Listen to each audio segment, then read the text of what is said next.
ஒரு ஊர்ல ஒரு ஆள் இருந்தான். கற்பனையிலேயே காலத்தை கடத்திக்கிட்டு இருந்தான். ஒரு நாள் ஒரு மரத்தடியில உட்காந்துருந்தான். அவனுக்கு பசிக்கிற மாதிரி தெரிஞ்சது. உடனே கற்பனையிலேயே சாப்பிட ஆரம்பிச்சுட்டான்.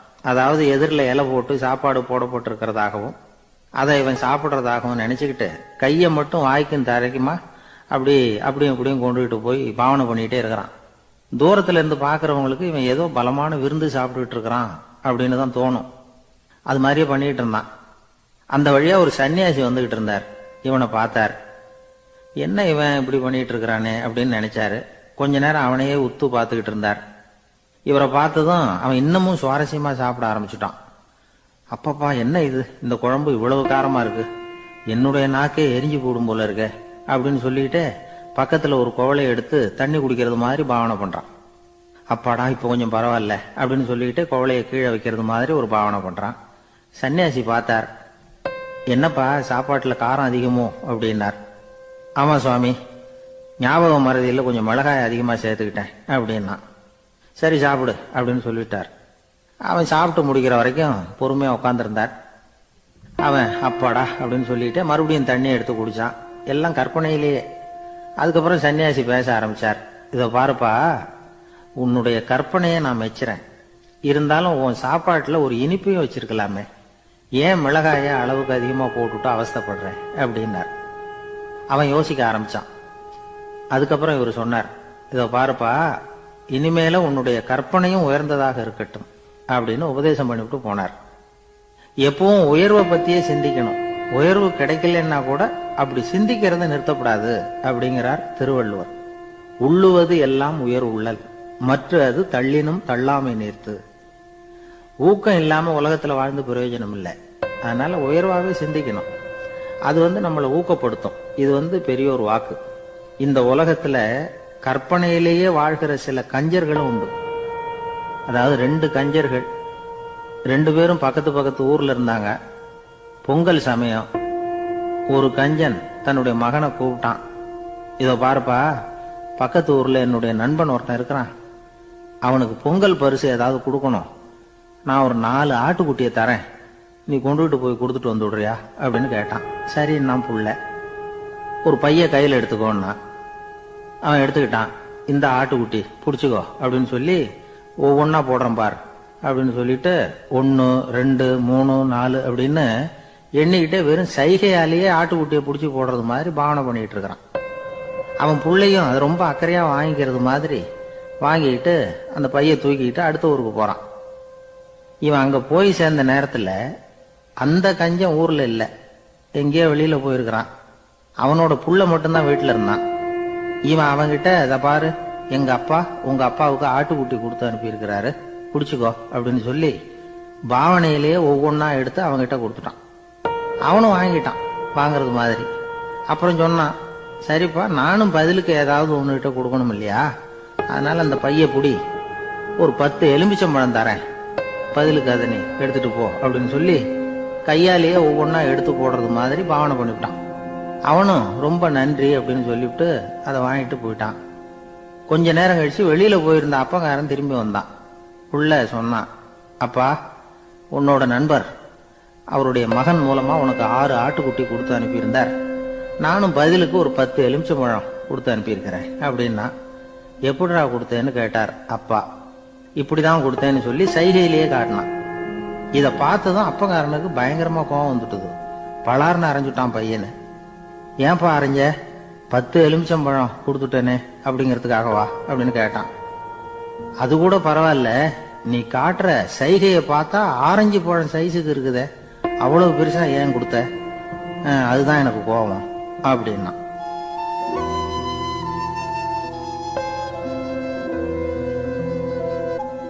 ஒரு ஊர்ல ஒரு சித்தர் இருந்தார். சூஃபி சித்தர். அவர் ஞானம் பெற்ற ஒரு சித்தர். ஒரு நாள் அந்த நாட்டு மன்னன் அவரை பார்க்கறதுக்காக வந்தான். என்ன வேணும் உனக்குன்னு கேட்டார். நான் கடவுளை பார்க்கணும், அதுக்கு நீங்க தான் உதவி பண்ணணும் அப்படின்னா அவன். சித்தர் கொஞ்சம் யோசனை பண்ணார். சரி, போயிட்டு நாளைக்கு வாங்கினார். அதே மாதிரி மன்னன் போயிட்டு அடுத்த நாள் வந்தான். இங்க நீ என்னோட 1 வாரம் தங்கி இருக்க வேண்டியிருக்கும்னார். சரின்னா ஒரு பிச்சை பாத்திரத்தை தூக்கி கையில கொடுத்தார். அவனுக்கு ஒன்றும் புரியல. இருந்தாலும் வாங்கிக்கிட்டான். வாங்கிக்கிட்டு இதை என்ன செய்யணும் அப்படின்னு கேட்டான். இதை ஒன்றும் செய்ய வேணாம், இதை எடுத்துக்கிட்டு பக்கத்தில் உள்ள கிராமங்களுக்கு போ, வீடு வீடா பிச்சை எடுத்துக்கிட்டு வா. அப்படி வந்த பிறகுதான் உனக்கு சாப்பாடும் ஓய்வும் கிடைக்கும். ஒரு வாரம் இப்படி செய், அதுக்கப்புறம் 8வது நாள் நாம கடவுளை பத்தி யோசிக்கலாம் அப்படின்னார். இப்படி ஒரு சொன்னதை கேட்டதும் அந்த அரசனுக்கு அதிர்ச்சி ஆயிட்டுது. ஒரு மாதிரி ஆயிட்டான். தன்னுடைய சொந்த நாட்டில் சொந்த குடிமக்கள் கிட்ட போய் பிச்சை எடுக்கிறதா அப்படின்னு யோசனை பண்ணி பார்த்தான். அதுக்கப்புறம் மெதுவா அவன் அந்த சித்தரை பார்த்தான். ஐயா, சொந்த நாட்டிலேயே பிச்சை எடுக்கிறதுன்னா எனக்கு ஒரு மாதிரியா இருக்கு, வெக்கமா இருக்கு. நான் வேணும்னா வெளி தேசத்துல எங்கேயாவது போய் பிச்சை எடுக்கவா அப்படின்னு கேட்டான். இதுக்கு அந்த சித்தர் ஒரு சம்மதிக்கல. இத பாரு, உன்னால பிச்சை எடுக்க முடியலன்னா பேசாம திரும்பி அரண்மனைக்கே போயிடு. அதுக்கப்புறம் கடவுளை பத்தி எல்லாம் பேசுறதுக்கு என்னை தேடிட்டு வரக்கூடாது அப்படின்னு விட்டார். மன்னன் தயங்கினான். இருந்தாலும் மனசை சரி பண்ணிட்டு சம்மதிச்சான். சரிங்க, ஒரு வாரம் இங்க தங்குறேன், நீங்க சொல்றது மாதிரி பக்கத்து கிராமங்களுக்கு போறேன், வீடு வீடா பிச்சை எடுக்கிறேன், வர்றேன் அப்படின்னா. ஒரு வாரம் தெரு தெருவா பிச்சை பாத்திரத்தோட அலைஞ்சான். சொந்த ஊர்ல சொந்த குடிமக்கள் கிட்ட பிச்சை எடுத்தான். 7 நாள் முடிஞ்சது. 8வது நாள் அந்த சித்தர் மன்னனை கூப்பிட்டார். இப்படி வாழ்னார். வந்தான். இனிமே நீ கடவுளை பத்தி என்கிட்ட கேட்கலாம்னார். இனிமே கேட்கறதுக்கு ஒண்ணுமே இல்லை சுவாமின்னா இவன். ஒரு வார காலம் பிச்சை எடுத்த பிறகுதான் கடவுளை காண முடியும் அப்படின்னு நான் கனவு கூட காணவில்லைன்னா. அப்படின்னா நீ பிச்சை எடுத்த காலத்துல அப்படி என்னதான் நடந்தது அப்படின்னு கேட்டார் அவரு. சுவாமி, ஒரு வார காலம் பிச்சை எடுத்ததுல என்னுடைய ஆணவம் அழிஞ்சுட்டுது. அது இப்ப இருக்கிற இடமே தெரியல. இப்ப அதை காணவே காணோம். பிச்சைக்காரனா இருந்தப்போ பெற்றதை மன்னனாக இருக்கும் போது பெற முடியாதுங்கிறத புரிஞ்சுக்கிட்டேன் அப்படின்னா மன்னன். அடக்கம் பிறந்தவுடன் தெய்வீக கதவுகள் திறந்து கொள்கின்றன அப்படிங்கிறார் ஓஷோ. நம்மால் ஒருத்தன் ஆணவம் அழியணுங்கிறதுக்காக ஒரு திருவோட்டை எடுத்துக்கிட்டு தெரு தெருவா பிச்சை எடுக்க ஆரம்பிச்சான். என்ன, தெய்வீக கதவுகள் திறந்துதா அப்படின்னு கேட்டார் ஒருத்தர். தெய்வீக கதவு திறக்கிறதுக்கு முன்னாடியே எங்க வீட்டு கதவு சாத்திக்கிட்டுதுன்னா. என்னடா சொல்றேன்னார். இனிமே வீட்டுக்குள்ளேயே வர வேணாம், இதையே தொழிலா வச்சுக்கோ அப்படின்னு எங்க வீட்டுல சொல்லிவிட்டாங்க சார் அப்படின்னா.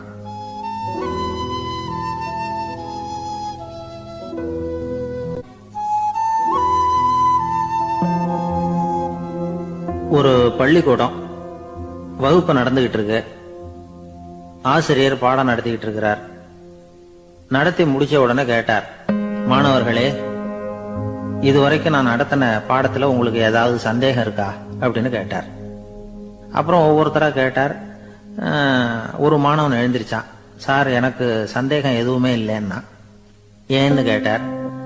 ஏன்னா எனக்கு நீங்க நடத்தின பாடம் தெளிவா புரிஞ்சுட்டுது, அதனால சந்தேகம் வரலன்னா. இன்னொரு மாணவன் எழுந்திருச்சான். சார், எனக்கும் சந்தேகம் எதுவும் இல்லைன்னா. ஏண்டான்னு கேட்டார். ஏன்னா எனக்கு நீங்க நடத்தின பாடம் எதுவுமே புரியல, அதனால சந்தேகம் வரல அப்படின்னா. இந்த இடத்துல நாம கொஞ்சம் சிந்திச்சு பார்க்கணும். இந்த உலகத்துல எல்லாம் புரிஞ்ச ஒருத்தனுக்கும் சந்தேகம் வராது, எதுவுமே புரியாத ஒருத்தனுக்கும் சந்தேகம் வராது. அறகுறையா புரிஞ்சுக்கிட்டவன் இருக்கான் பாருங்க, அவனுக்கு தான் அடிக்கடி சந்தேகம் வரும். ஆக மாணவர்களை இந்த 3 வகையா பிரிக்கலாம். அதே மாதிரிதான் மனிதர்களையும் 3 வகையா பிரிக்கிறாங்க ஆன்மீகவாதிகள். ஒரு ஆன்மீக பெரியவர் என்ன சொல்றார் தெரியுமா? இந்த உலகத்துல 3 வகையான மனிதர்கள் இருக்கிறாங்களாம். முதல் வகை எப்படி தெரியுமா? இவங்களுக்கு எதையும் தெரிஞ்சுக்கணுங்கிற அவசியமே கிடையாது. ஏன்னா அவங்களுக்கு எல்லாமும் தெரியும். இவங்க ஞானத்தின் முழு வடிவா இருக்கிற காரணத்தினால அவங்களுக்கு எந்த சந்தேகமும் இல்லை, எந்த கேள்விகளும் கிடையாது. இந்த நிலையில இருக்கிறவன் கிருஷ்ணன். எல்லாத்துக்கும் விட தெரிஞ்சுக்கிட்ட நிலையில அவன் விடையாக மாறிவிட்டான் அப்படின்னு சொல்லுவாங்க. 2வது நிலையில இருக்கிறவன் அர்ஜுனன். இவனுக்கு எப்ப பார்த்தாலும் கேள்விதான், சந்தேகம்தான். பதில் சொல்ல சொல்ல அவனுக்கு இருக்கிற சந்தேகமும் அதிகமாகிட்டே இருக்கும், குறையவே குறையாது. அர்ஜுனன் மாதிரி உள்ளவங்க எப்பவும் கேள்வி கேட்டுக்கிட்டே இருப்பாங்க. ஒரு கேள்விக்கு விட கிடைச்சுட்டுன்னு வைங்க, உடனே இன்னொரு கேள்வி அவங்க கிட்ட இருந்து வரும். கிருஷ்ணனுடைய நிலை எப்படின்னா அது கேள்விகளே அற்ற ஒரு நிலை. அர்ஜுனனுடைய நிலை எப்படின்னா அது கேள்விகளை தவிர வேறு எதுவும் அற்ற ஒரு நிலை. இவங்களை தவிர இன்னொரு ஆள் இருக்கிறான், அவனுக்கும் கேள்விகள் அற்ற ஒரு நிலை தான். அவன் யாருன்னா துரியோதனன். இவனுக்கு தெரிஞ்சுக்கணுங்கிற எண்ணமே சுத்தமா கிடையாது. ஆவலே இல்லைங்கிறதுனால அதை புரிஞ்சுக்கணுங்கிற அவசியமும் இல்லை. அதனால அவனுக்கு கேள்விகளற்ற ஒரு நிலையில அவன் இருந்துகிட்டு இருக்கிறான். எல்லா பதிலும் தெரிந்து கொண்ட நிலையில கிருஷ்ணனும் கேள்விகளற்ற நிலையில இருக்கிறான்.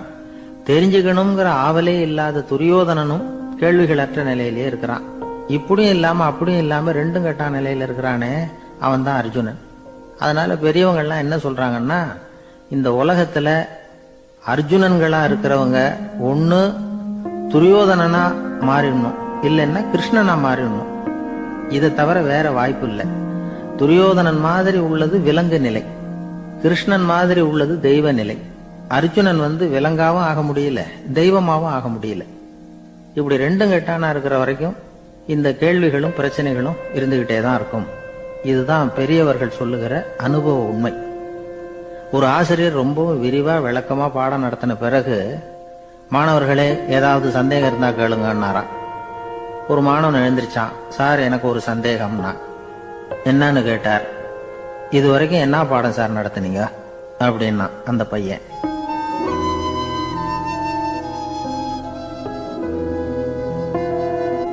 ஒரு ஊர்ல ஒரு மன்னர் இருந்தார்.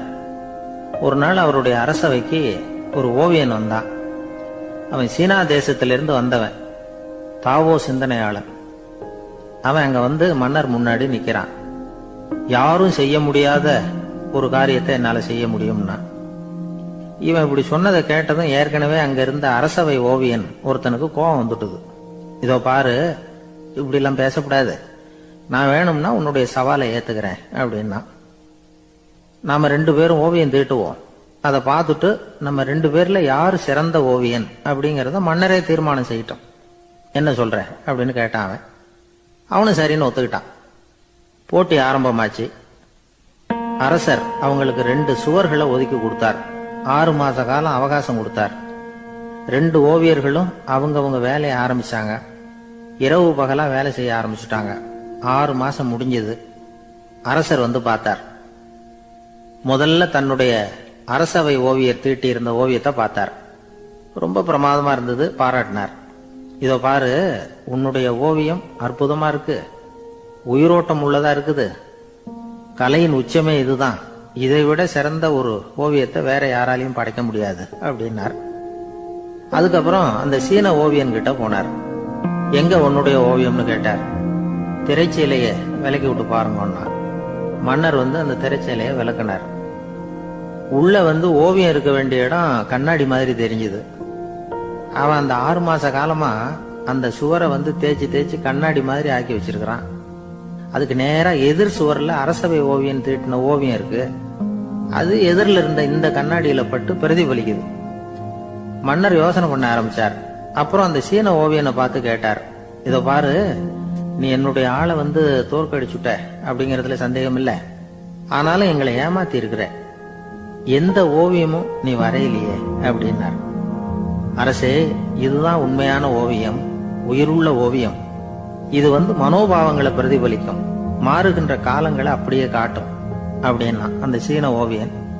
கையால வரைகிற ஓவியங்கள்ல சலனம் இல்லை, கண்ணாடி அப்படி கிடையாது, சக்தியின் ஓட்டம் அதுல எப்பவும் இருந்துகிட்டே இருக்கும். கண்ணாடி மட்டுமே ஜீவனுள்ள ஓவியமா இருக்க முடியுங்கிறத அந்த சீன ஓவியன் தெரிஞ்சு வச்சிருந்தான். ஏன்னா அவன் ஒரு தாவோ சிந்தனையாளன். ஒவ்வொரு குழந்தையும் இந்த கண்ணாடியோட தான் பிறக்குது. ஆனா நாம என்ன செய்யறோம்னா, ஓவியங்களை கண்ணாடி மீது பதிப்பிச்சு விடுறோம். கண்ணாடி நம்மளை பிரதிபலிக்குது. நம்முடைய அழகோ அவலட்சணமோ கண்ணாடியை பாதிக்கிறது இல்லை. ஏன்னா அதுக்கு மனம் கிடையாது. கடந்து போன வினாடியை பத்தி அது சிந்திக்கிறது இல்லை. அடுத்த கணத்தை பத்தின எதிர்பார்ப்பும் அதுகிட்ட கிடையாது. அதுதான் பற்றற்ற நிலை. மனிதனுக்கு தேவைப்படுறது அதுதான். கண்ணாடி கிட்ட இருந்து நாம கற்றுக்கொள்ள வேண்டிய பாடம் இது. வாழ்க்கையில மனிதர்களை நேசிக்கலாம், உலகின் அழகையெல்லாம் பிரதிபலிக்கலாம், ஆனா எதையும் பற்றி கொண்டு விடக்கூடாது அப்படிங்கிறது பெரியவர்கள் அறிவுரை. துயரம்ங்கிறது பற்றுக்களின் சாயை. கண்ணாடி முன்னாடி நிக்கிறப்போலாம் நமக்கு இந்த ஞாபகம் வரணுமா. ஒரு குடும்ப தலைவர் ஒரு நாள் காலையில விடிஞ்சு எழுந்திரிச்சதும் சத்தம் போட்டார். யார் இந்த கருங்குரங்கு படத்தை என் ரூம்ல கொண்டாந்து மாட்டி வச்சது அப்படின்னு கத்தினார். சமையல் கட்டில இருந்து மனைவி பதில் சொன்னாங்க. தூக்க கலக்கத்துல உளராதுங்க, நல்லா பாருங்க, அது படம் கிடையாது, முகம் பார்க்கிற கண்ணாடி அப்படின்னாங்க.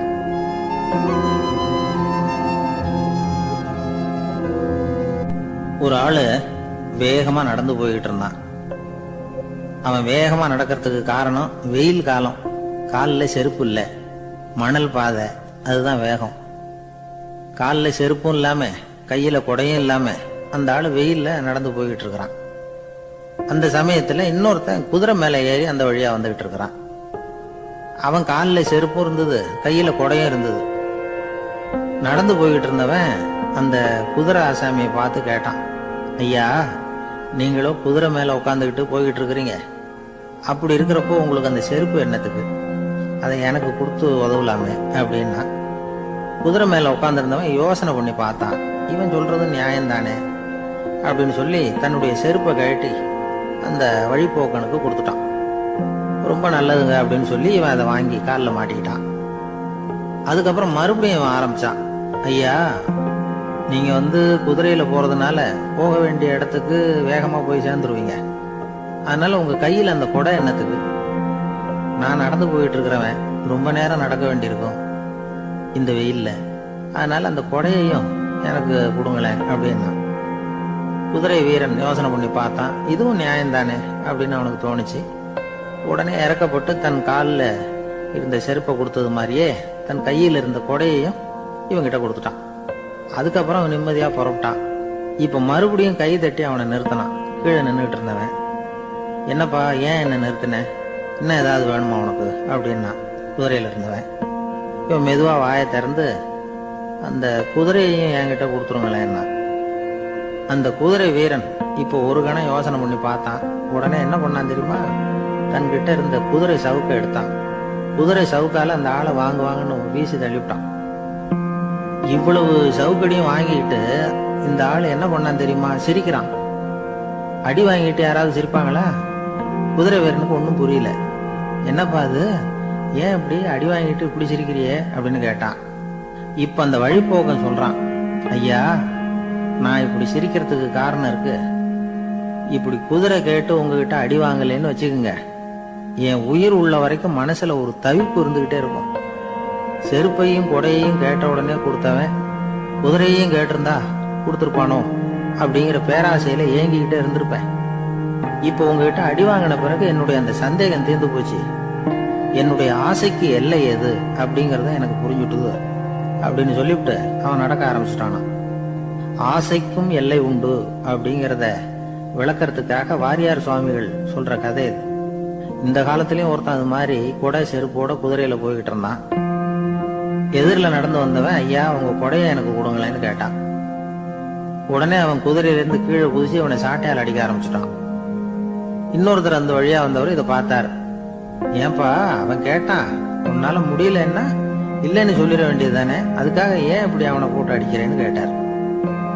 உங்களுக்கு விவரம் புரியாது சார், காலம் ரொம்ப கெட்டு போச்சு. கேட்டதை கொடுத்தேன்னு வச்சுக்கோங்க, இந்த குதிரையே என்னோடது, அவன் திருடிக்கிட்டு போறான் அப்படின்னு என் பேர்ல புகார் கொடுக்க ஆரம்பிச்சிருவான் சார் அப்படின்னா. அது எப்படி அவ்வளவு உறுதியா சொல்றேன்னு கேட்டார் அவரு. ஏற்கனவே அது மாதிரி ஒருத்தன் பேர்ல புகார் கொடுத்துட்டு தான் இந்த குதிரையை நான் தள்ளிட்டு வந்துகிட்டு இருக்கிறேன் அப்படின்னா. ஒரு காட்டுல ஒரு நரி இருந்தது. ஒரு நாள் காலை நேரம் அது தன்னுடைய இருப்பிடத்துல இருந்து வெளியில வந்தது. கொஞ்ச தூரம் நடந்து வந்தது. அப்பதான் அது தன்னோட நிழலை கவனிச்சு பார்த்தது. பார்த்தா அது ரொம்ப நீளமா பெருசா இருக்குது. காலை நேரத்துல நிழல் அப்படித்தானே இருக்கும். ஆனா அந்த நரிக்கு அந்த விஷயம் தெரியல. தன்னுடைய நீண்ட பெரிய நிழலை பார்த்து ஆச்சரியப்பட்டது.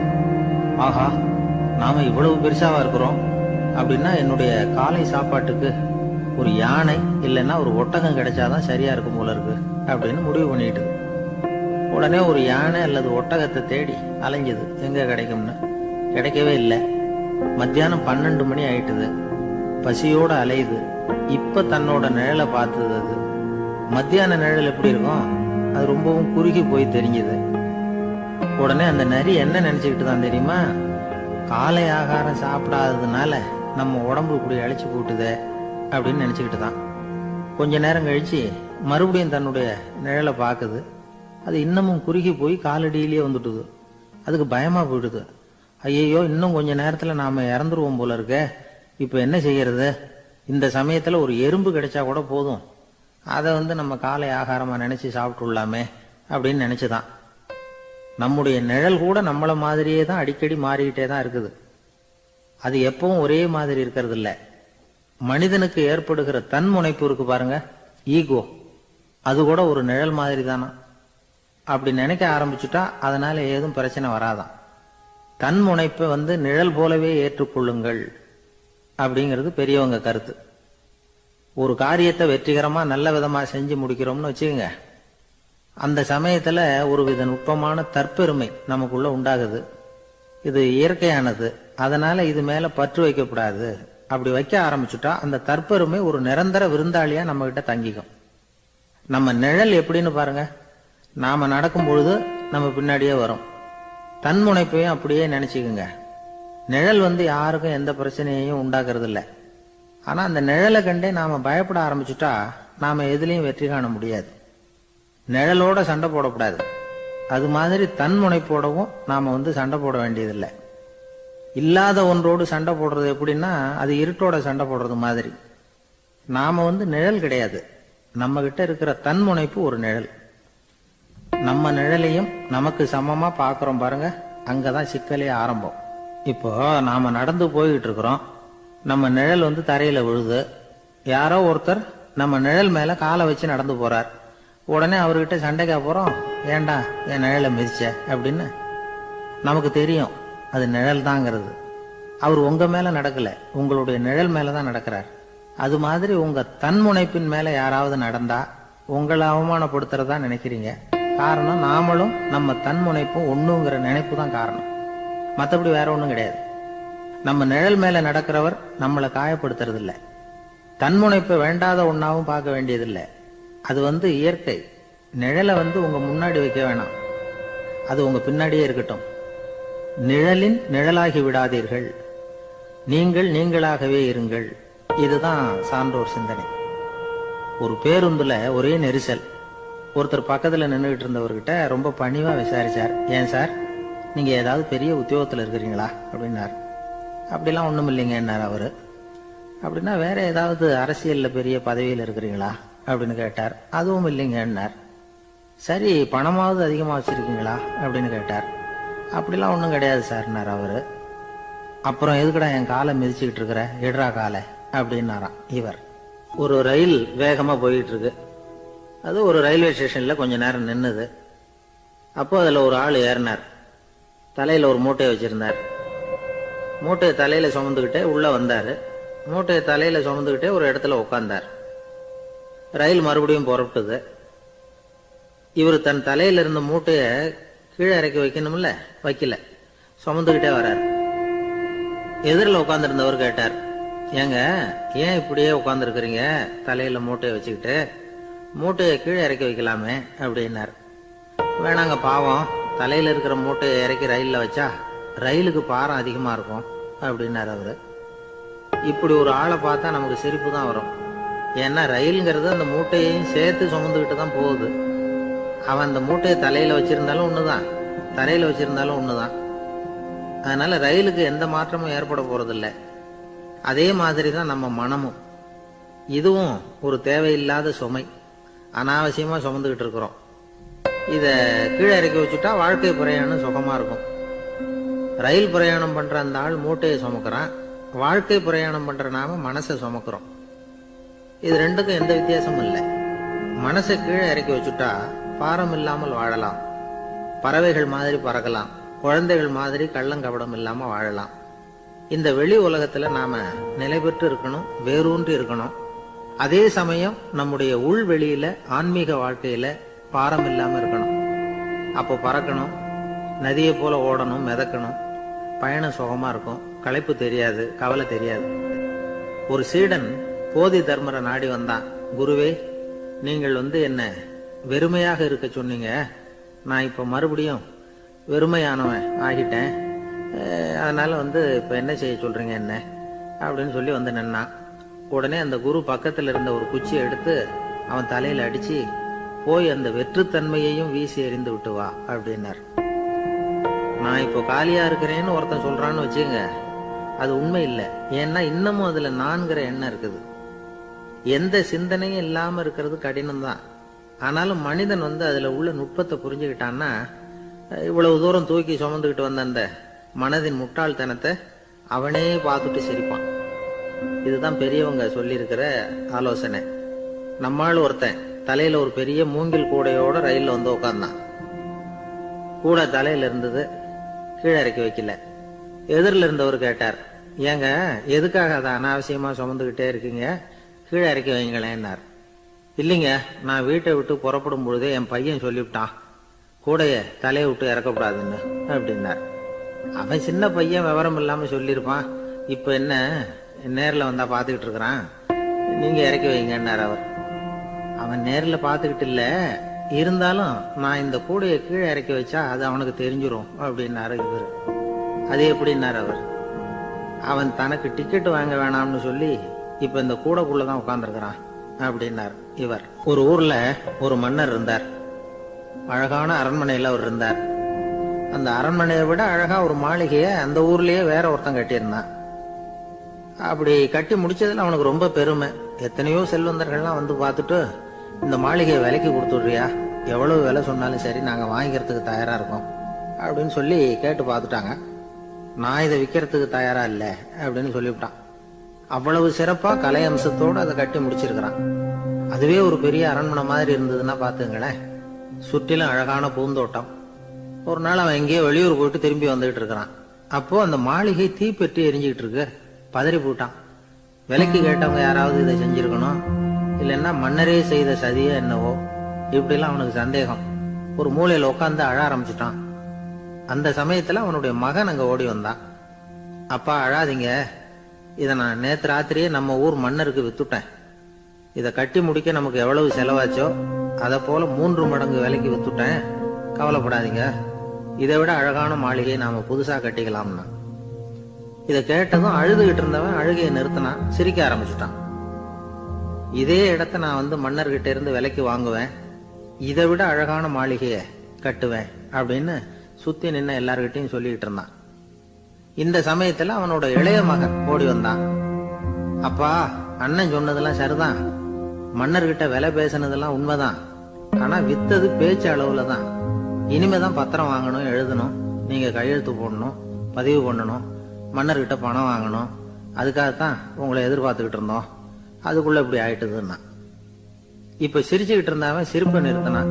மறுபடியும் குழந்தை மாதிரி அழ ஆரம்பிச்சுட்டான். இது ஒரு சம்பவம். இதுல இருந்து என்ன தெரியுது? அந்த அழகான மாளிகை தன்னுடையது அப்படின்னு நினைக்கும் பொழுது அவனுக்கு அழுகை வந்தது. அது தன்னுடையது இல்லை அப்படின்னு நினைக்கிற போது சிரிப்பு வந்தது. மறுபடியும் அது தன்னுடையதுதான் அப்படிங்கிற உணர்வு வரும்பொழுது அழுகை. எது எதிலிருந்து நீ நீங்கி இருக்கிறாயோ அது அதிலிருந்து உனக்கு துன்பம் இல்லை அப்படிங்கிறார் திருவள்ளுவர். இந்த உடம்பு என்னுடையதில்லை அப்படிங்கிற உணர்வு வந்துட்டா அது ஒரு பெரிய நிலை. அந்த நிலை வரணும். எல்லாத்தையும் பயன்படுத்திக்கலாம், ஆனா பற்றுல விழுந்துடக்கூடாது. உலகத்தில் இருங்கள், ஆனால் உலகத்தவராக இருக்காதீர்கள். உலகிற்குள் இருங்கள், உலகம் உங்களுக்குள் வந்துவிட அனுமதிக்காதீர்கள். விலகி இருங்கள், விழித்திருங்கள், மௌனமாய் பார்த்திருங்கள் அப்படிங்கிறது சான்றோர் கருத்து. செய்ய வேண்டிய கடமையிலிருந்து விலகி இருக்கிறவர்கள் நம்ம கிட்ட நிறைய பேர் உண்டு. அப்படிப்பட்ட ஒருத்தர் டாக்டர் கிட்ட போனார்.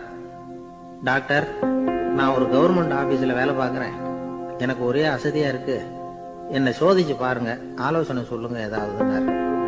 டாக்டர் அவரை பரிசோதனை பண்ணி பார்த்துட்டு சொன்னார், இதோ பாரு, உனக்கு இப்போ தேவைப்படுறது முழு ஓய்வு. நீ எவ்வளவு சீக்கிரமா ஆபீஸுக்கு போறியோ அவ்வளவுக்கு உனக்கு நல்லது அப்படின்னாராம்.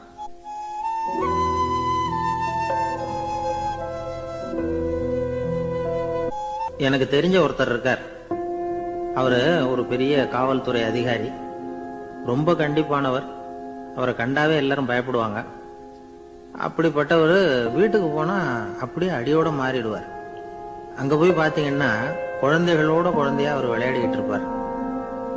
அலுவலக சமயத்துல பாத்தீங்கன்னா குதிரை முதுகுல அவர் உட்கார்ந்துருப்பார். வீட்டுல பாத்தீங்கன்னா அவரு முதுகுல குழந்தை உட்கார்ந்துருக்கும். அவரு குதிரை மாதிரி போயிட்டு இருப்பார். இது எப்படிங்க முடியுது உங்களால அப்படின்னு கேட்டாங்க. அது ஒண்ணுமில்ல, இங்க வீட்டுக்கு வந்த உடனே என்னோட மனசை தனியா எடுத்து வச்சிருவேன் அப்படின்னார். அது என்னங்க உங்க சட்ட பயிலியா இருக்குது மனசு, அது தனியா எடுத்து வைக்கிறதுக்கு அப்படின்னு கேட்டாங்க. அப்படி இல்லைங்க, இது ஒரு பயிற்சி, மனப்பயிற்சி, அவ்வளவுதான் அப்படின்னார். இப்படி சமயம் பார்த்து மனசை தனியா வச்சுட தெரிஞ்சவங்க வாழ்க்கையில எப்பவும் உற்சாகமா இருப்பாங்க அப்படிங்கிறது பெரியவங்க கருத்து. ஒரு டாக்டர் ஆஸ்பத்திரியில் இருக்கிற வரைக்கும் டாக்டரா இருக்கலாம், அவர் மனைவிட்டையும் அவர் டாக்டரா இருக்க வேண்டிய அவசியம் இல்லை. ஒரு வக்கீல் கோர்ட்ல இருக்கிற வரைக்கும் வக்கீலா இருக்கலாம், வீட்டுக்கு வந்ததுக்கு அப்புறமும் வக்கீலா இருக்க வேண்டிய அவசியம் கிடையாது. வீட்டுல குழந்தைகள் கிட்ட விளையாடும் பொழுதும் அதுகள் கிட்ட ஃபீஸ் கேட்டுட்டு இருக்க கூடாது. நாம எப்படி இருக்கணும்னு பெரியவங்க சொல்றாங்கன்னா, மனசோட சேரக்கூடாதான், அப்படி சேராம வாழ்க்கையை கவனிக்கணுமா. மனசை அப்படியே தனியா எடுத்து பக்கத்துல வச்சுடணும். அப்படின்னா அதை அப்படியே தூக்கி எறிஞ்சுடு அப்படின்னு அர்த்தம் இல்லை. ஏன்னா மனசுங்கிறது நமக்கு உபயோகப்படக்கூடிய ஒண்ணுதான். எப்ப எப்போ அது தேவையோ அப்பப்போ எடுத்து உபயோகப்படுத்திக்கணும். தேவைப்படுறப்போ எடுத்து கண்ணாடியை மாட்டிக்கிறோம்ல, படிக்கும் பொழுது கண்ணாடி தேவைப்படுது, எடுத்து மாட்டிக்கிறோம் இல்லையா, அது மாதிரி கணக்கு போடுறதுக்கு மனசு தேவை. கடைக்கு போய் ஒரு பொருள் வாங்குறோம், காசு கொடுக்குறோம், மீதி சில்லறை சரியா இருக்கா அப்படின்னு எண்ணி பார்த்து வாங்க வேண்டியிருக்கு. அந்த சமயத்துல மனசை எடுத்து தனியா வச்சுட்டேன் அப்படின்னு சொல்லிட்டு இருக்க கூடாது. பரீட்சைக்கு படிக்க வேண்டியிருக்குது, படிச்சதையெல்லாம் அப்படியே நினைவுல வச்சுக்க வேண்டியிருக்கு, அந்த சமயத்துல மனசை தூக்கி எறிஞ்சுட்டேன் சார் அப்படின்னு சொல்லிட்டு இருக்க கூடாது. அப்படி சொன்னா பரீட்சை நம்மளை தூக்கி எறிஞ்சிடும். அதனால தேவைப்படுறப்போ மனசை உபயோகப்படுத்தணும், தேவையில்லாதப்போ அதை தனியா ஓய்வு எடுத்துக்க விட்டுடணும். இப்படி நாம பழக்கப்படுத்திக்கிட்டா வாழ்க்கைங்கிறது நமக்கு புதுசா தெரியுமா. மனசுக்கும் ஒரு சக்தி கிடைக்கும். எந்திரங்களுக்கு ஓய்வு கொடுக்கற மாதிரி மனசுக்கும் ஓய்வு கொடுக்கணும், இல்லைன்னா அது களைச்சு போயிடும். குழந்தைகள் மனசை சுமந்துகிட்டு இருக்கிறது இல்ல, இது முதியவர்கள் குழந்தைகள் கிட்டே இருந்து கத்துக்க வேண்டிய ஒரு பாடம். ஆனாலும் இந்த கால குழந்தைகள் கிட்ட ரொம்ப எச்சரிக்கையா இருக்க வேண்டியிருக்கு. ஒரு தாத்தாவும் பேரனும் விளையாடிக்கிட்டு இருக்கிறாங்க. தாத்தா, எனக்கு சைக்கிள் ஓட்ட கத்து கொடு அப்படிங்கிறான் பேரன். சைக்கிள் உயரம் கூட இல்ல, அதுக்குள்ள சைக்கிள் ஓட்டணுமா அப்படின்னாரு தாத்தா. ஏன் தாத்தா, ரயில் ஓட்டுறாரே, அவர் என்ன ரயில் நீளமா இருக்கார் அப்படின்னு கேட்டானா அந்த பையன்.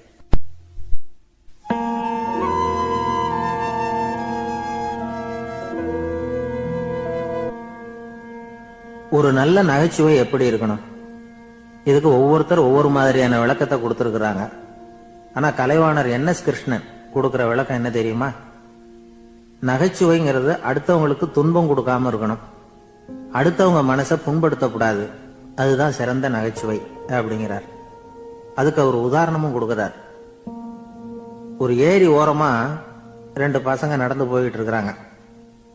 அதுல ஒருத்தன் பணக்கார வீட்டு பையன், இன்னொருத்தன் ஏழை. இவங்க 2 பேரும் போயிட்டு இருக்கிறாங்க. வழியில ஒரு இடத்துல ஒரு ஜோடி செருப்பு இவங்க கண்ணுல படுது.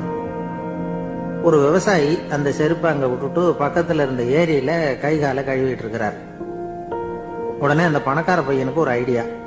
அவன் சொன்னானா, டேய், இப்போ ஒரு வேடிக்கை செய்யலாம், அந்த செருப்பு 2ஐயும் தூக்கி எட்டத்துல வீசி எரிஞ்சிருவோம்.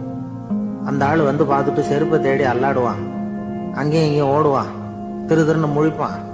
அதை பார்த்து நாம ரசிக்கலாம், நல்ல தமாஷா இருக்கும் அப்படின்னு இருக்கான். இப்படி சொல்லிவிட்டு அந்த செருப்புகளை தூக்கத்துக்கு போனானா. கொஞ்சம் பொறு அப்படின்னானா அந்த ஏழை பையன். ஏன்னு கேட்டிருக்கான் அவன். இப்போ அந்த ஏழை பையன் சொன்னானா, நீ சொல்றது ஒன்றும் வேடிக்கை கிடையாது, உன்னோட செருப்பு தொலைஞ்சா உன் அப்பா உடனே உனக்கு வேற செருப்பு வாங்கி கொடுத்துருவார். ஆனா அந்த ஆளுக்கு இந்த செருப்பு தொலைஞ்சதுன்னா வேற புதுசா வாங்கறதுக்கு வாயையும் வயத்தையும் கட்டி பணத்தை சேர்க்க வேண்டியிருக்கும். அதனால நான் ஒரு வேடிக்கை சொல்றேன், அது மாதிரி செய், அது இன்னமும் தமாஷா இருக்கும் அப்படின்னானா. எப்படி அது சொல்லுன்னு இருக்கான் அவன். செருப்பு 2ம் அது இருக்கிற இடத்துலயே இருக்கட்டும், உன் சட்டை பையிலிருந்து ஒரே ஒரு ரூபாய் நாணயத்தை எடு, அதை அந்த செருப்பு மேல அதோட குதிகால் பகுதியில வச்சுட்டு நாம 2 பேரும் அந்த மரத்துக்கு பின்னாடி ஓடி போய் மறைஞ்சு நின்னுக்குவோம், அப்புறம் பாரு வேடிக்கைய அப்படின்னா. அதே மாதிரி ரூபாய் காசு செருப்பு மேல வச்சுட்டு இவங்க 2 பேரும் மறைஞ்சு நின்னுக்கிட்டாங்க. கொஞ்ச நேரத்துல அந்த விவசாயி வந்தார். காலில் உள்ள மண்ணை தட்டிவிட்டு செருப்பை மாட்டுறதுக்காக போனார். அங்க இருந்த காசு கண்ணுல போட்டுட்டுது. அவருக்கு ஆச்சரியமா போச்சு. அதை கையில எடுத்து பாக்குறார், 4 பக்கமும் திரும்பி திரும்பி பாக்குறார், யார் இதை வச்சிருப்பான்னு. கடைசியில ஆகாயத்தை பாக்குறார். ஆண்டவா, இது உன்னோட கருணை தான், நீ தான் யாரோ புண்ணியவான் மனசுல தர்மம் பண்ற எண்ணத்தை உண்டாக்கி இருக்கிற, அந்த புண்ணியவான் நல்லா இருக்கணும் அப்படின்னு வாழ்த்தி அந்த காசை கண்ணுல ஊத்திக்கிட்டாராம். மறைஞ்சிருந்து பார்த்துக்கிட்டு இருந்த ஏழை பையன் இப்படி சொன்னான், பாத்தியா, உன்னை புண்ணியவான்னு வாழ்த்திக்கிட்டு போறார் அந்த ஆள், அவருக்கும் சந்தோஷம், அதை பார்த்து நமக்கும் சந்தோஷம். உனக்கு 1 ரூபாங்கிறது ஒரு பெரிய விஷயம் இல்லை, ஆனா அதனால நமக்கு கிடைச்சிருக்கிற மகிழ்ச்சி ரொம்ப உயர்வானது அப்படின்னு நானும். வேடிக்கையும் கிண்டலும் இது மாதிரி அடுத்தவங்களுக்கு இடைஞ்சலா இல்லாம இருக்கணும் அப்படிங்கிறார் கலைவாணர். ஆனா பாருங்க, அவருக்கே இடைஞ்சலா வர்ற விஷயங்களை கூட அவர் வேடிக்கையா தான் எடுத்துக்கிட்டாராம். ஒரு தடவை ஒருத்தர் கலைவாணர் கிட்ட வந்து, ஐயா என் குழந்தை செத்து போச்சு அப்படின்னு சொல்லி அழுதாராம். உடனே இவர் அவருக்கு 100 ரூபா பணத்தை கொடுத்து, இந்தாங்க அடக்க செய்யுங்க அப்படின்னு சொல்லி அனுப்பி வச்சாராம். 1 வருஷம் கழிச்சு மறுபடியும் அதே ஆள் வந்திருக்கார். இவர் மறந்துருப்பாருங்கிற நினைப்புல, அண்ணே என் குழந்தை இறந்து போச்சுண்ணே அப்படின்னாராம். இவர் மறுபடியும் 100 ரூபாய் கொடுத்து ஆறுதல் சொல்லி அனுப்பி வச்சாராம். 7-8 மாசம் கழிச்சு மறுபடியும் அதே ஆள் வந்திருக்கார்.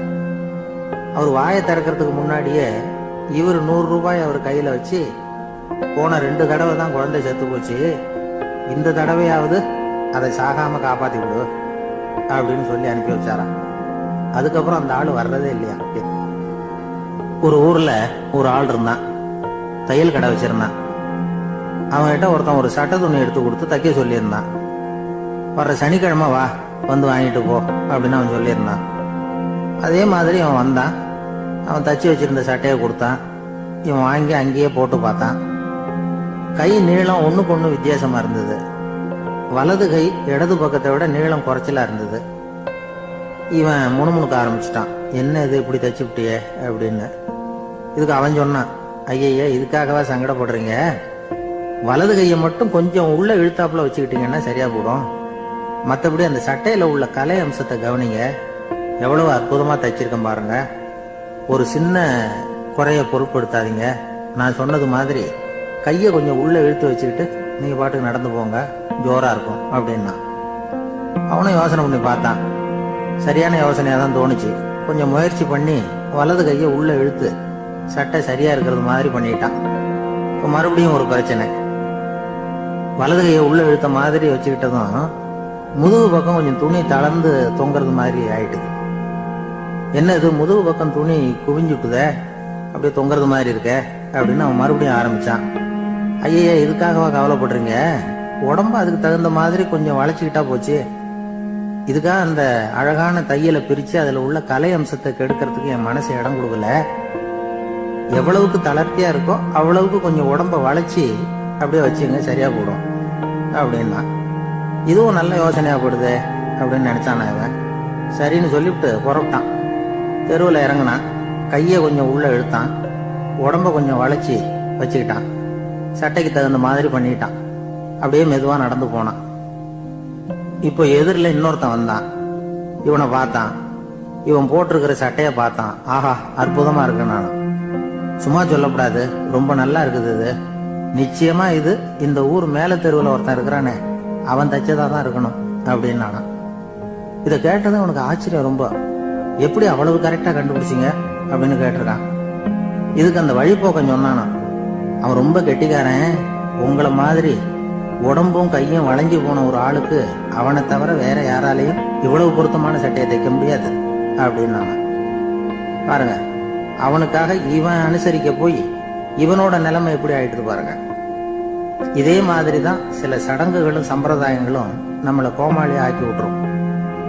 எதுவா இருந்தாலும் அதுல அறிவுபூர்வமான அணுகுமுறை அவசியம். ஒரு நர்ஸ் அவசரமா ஓடி வந்து டாக்டர் கிட்ட சொல்லிச்சான், டாக்டர் ஒரு தப்பு நடந்து போச்சு, 10ஆம் நம்பர் பெட்ல இருக்கிற பேஷண்ட்டுக்கு காலில் ஆபரேஷன் பண்றதுக்கு பதிலா கையில ஆபரேஷன் பண்ணிவிட்டீங்க. கையை ஆபரேஷன் பண்ண வேண்டிய ஆள் 7ஆம் நம்பர் பெட்ல இருக்கார் அப்படின்னு தான். இதுக்கு அவர் பதட்டப்படாம சொன்னாராம், பரவாயில்ல இவரை தூக்கி 7ஆம் நம்பர் பெட்ல போட்டுரும் அப்படின்னாராம்.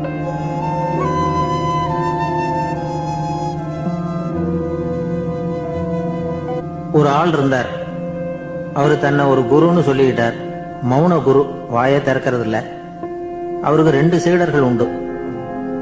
இவங்க தான் வர்றவங்க கிட்ட பேசுவாங்க, விளக்கம் கொடுப்பாங்க. ஒரு நாள் இந்த சீடர்கள் 2 பேரும் எங்கேயோ வெளியில போயிட்டாங்க. அந்த நேரம் பார்த்து ஒருத்தர் அங்க வந்தார். குரு கிட்ட போனார்.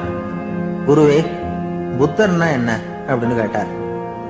குருவுக்கு ஒன்றும் புரியல. அவர் உண்மையான குருவா இருந்தாவில புரியும். திருன்னு முழிக்க ஆரம்பிச்சார். இந்த நேரம் பார்த்து இந்த சீடர்களும் எங்கேயோ போயிட்டாங்களே, என்ன பண்றது, உதவிக்கு யாராவது கிடைக்க மாட்டாங்களா அப்படின்னு அப்படியே சுற்றும் முற்றும் பார்த்தார். வந்தவர் இதை கவனிச்சார். ஏதோ புரிஞ்சுக்கிட்டவர் மாதிரி அடுத்த கேள்வி கேட்டார். தர்மம்னா என்ன சுவாமி அப்படின்னார். குருவுக்கு ரொம்ப சங்கடமா போச்சு. நம்ம நிலைமை இப்படி ஆயிட்டுதே, இக்கட்டில் விட்டுட்டு போயிட்டாங்களே, எங்கேயோ இப்படி மாட்டிக்கிட்டோமே அப்படின்னு சொல்லி விட்டத்தை பார்த்தாராம். அப்புறம் குனிஞ்சு தரைய பார்த்தார். அப்படியே உட்காந்துட்டார். வந்தவர் உடனே அடுத்த கேள்விக்கு போயிட்டாராம். தியானம்னா என்ன சுவாமின்னாராம். பாவம் என்ன பண்ணுவார் அந்த குரு, பேசாம கண்ணை கெட்டியா மூடிக்கிட்டார். இது ஏதடா வம்பா போச்சுன்னு. இவர் இப்படி பண்ணா கூட வந்தவர் சளைக்கல. இன்னொரு கேள்வியும் கேட்டார். ஆசீர்வாதம்னா என்னன்னாராம். இவர் பார்த்தார், இப்படியே போனா இவர் கேள்வி கேட்கறத நிறுத்த மாட்டார்னு நினைச்சுக்கிட்டு எனக்கு ஒண்ணுமே தெரியாதுங்கிற பாவனையில 2 கையையும் விரிச்சு காட்டினாராம். வந்தவர் முகத்துல மகிழ்ச்சி, மன நிறைவு, ஏதோ எல்லாம் புரிஞ்சுக்கிட்ட ஒரு மாதிரி அங்கிருந்து புறப்பட்டு போனார். வழியில அந்த குருவோட சீடர்கள் 2 பேரையும் சந்திச்சார். உங்க குருவை நாங்க பார்த்துட்டு வரோம் அப்படின்னாராம். இவரு என்ன நடந்ததுன்னு கேட்டிருக்காங்க அவங்க. இவர் விவரமா சொன்னாராம். உங்க குரு எப்பேற்பட்ட ஞானி தெரியுமா? புத்தர்னா என்னன்னு கேட்டேன். அதுக்கு அவர் அப்படியும் இப்படியும் பார்த்தார். அதுக்கு என்ன அர்த்தம் தெரியுமா? மக்கள் புத்தரை அங்கேயும் இங்கேயும் தேடுறாங்க, உண்மையில அவர் அங்கேயும் இங்கேயும் தேடி கண்டுபிடிக்க முடியாது அப்படிங்கறத அவர் செய்கை மூலமா உணர்த்தினார். அதுக்கப்புறம் தர்மம்னா என்னன்னு கேட்டேன். ஒரு மேலையும் கீழையும் பார்த்து தர்மம் சமமானது, அதுல உயர்வு தாழ்வு இல்லை அப்படிங்கறத உணர்த்தினார். அதுக்கப்புறம் தியானம்னா என்னன்னு கேட்டேன். கண்ணை மூடிக்கிட்டார். கண்ணை மூடி காணும் அற்புதம் அதுங்கிறத புரிஞ்சுக்கிட்டேன். கடைசியா ஆசீர்வதிக்கப்படுறது பத்தி கேட்டேன். கைகளை நீட்டி உதவுறது தான் அது அப்படிங்கறத 2 கையையும் விரிச்சு உணர்த்தினார். எவ்வளவு பெரிய மகான் அவரு அப்படின்னு சொல்லிவிட்டு அவர் பாட்டுக்கு போயிட்டார். சீடர்கள் அதுக்கப்புறம் மெதுவா குரு கிட்ட வந்து சேர்ந்தாங்களாம். அவங்கள பார்த்ததும் குருவுக்கு கோபம் வந்துட்டுது. அடே பாவிகளா, எங்கடா போய் தொலைஞ்சிங்க? நான் ஒரு ஆளுகிட்ட மாட்டிக்கிட்டு என்ன பாடுபட்டிருக்கேன் தெரியுமா அப்படின்னாராம். இது மாதிரிதான் நாம சாதாரண மனிதர்களின் புற வேடங்கள்ல மயங்கி போயிடுறோம். அவங்க பேச்சு, செய்கை, பார்வை இதுல எல்லாம் ஏதோ பெரிய தத்துவம் இருக்கிறதாக நினைச்சுக்கிறோம். உண்மையிலேயே அந்த தத்துவங்கள் யாருக்கு சொந்தம்? அவங்களுக்கு இல்ல, நமக்கு தான் சொந்தம். நாம தானே அதை கற்பிச்சுக்கிட்டோம். நம்மை நாம அடையாளம் கண்டுக்கிறது இல்ல, நாம யாருங்கிறது நமக்கு புரியறது இல்ல. அதுதான் இன்னைக்கு நடக்கிறது. அதனாலதான் அடுத்தவங்களை தேடி ஓடிட்டு இருக்கிறோம். சில வீடுகளில் கூட இது மாதிரி சைகைகள் உண்டு. சில குடும்ப தலைவர்கள் தினமும் காலையில கண்ணை கெட்டியா மூடிக்கிட்டு கை 2யும் சுத்தமா விரிச்சு வச்சுக்கிட்டு உட்காந்து தியானம் பண்றது வழக்கம். எதுக்காக அப்படி பண்றீங்கன்னு ஒருத்தரை பார்த்து கேட்டேன். இந்த மாசம் வாங்கின சம்பளம் பூரா தீர்ந்து போச்சு, இனிமே என் கையில சுத்தமா ஒண்ணும் இல்லை, புதுசா எதுவும் செலவு வச்சுடாத அப்படிங்கறத அப்படி உள்ளங்கை 2யும் விரிச்சு காட்டி அவங்களுக்கு உணர்த்தினேன், அவ்வளவுதான் அப்படின்னார்.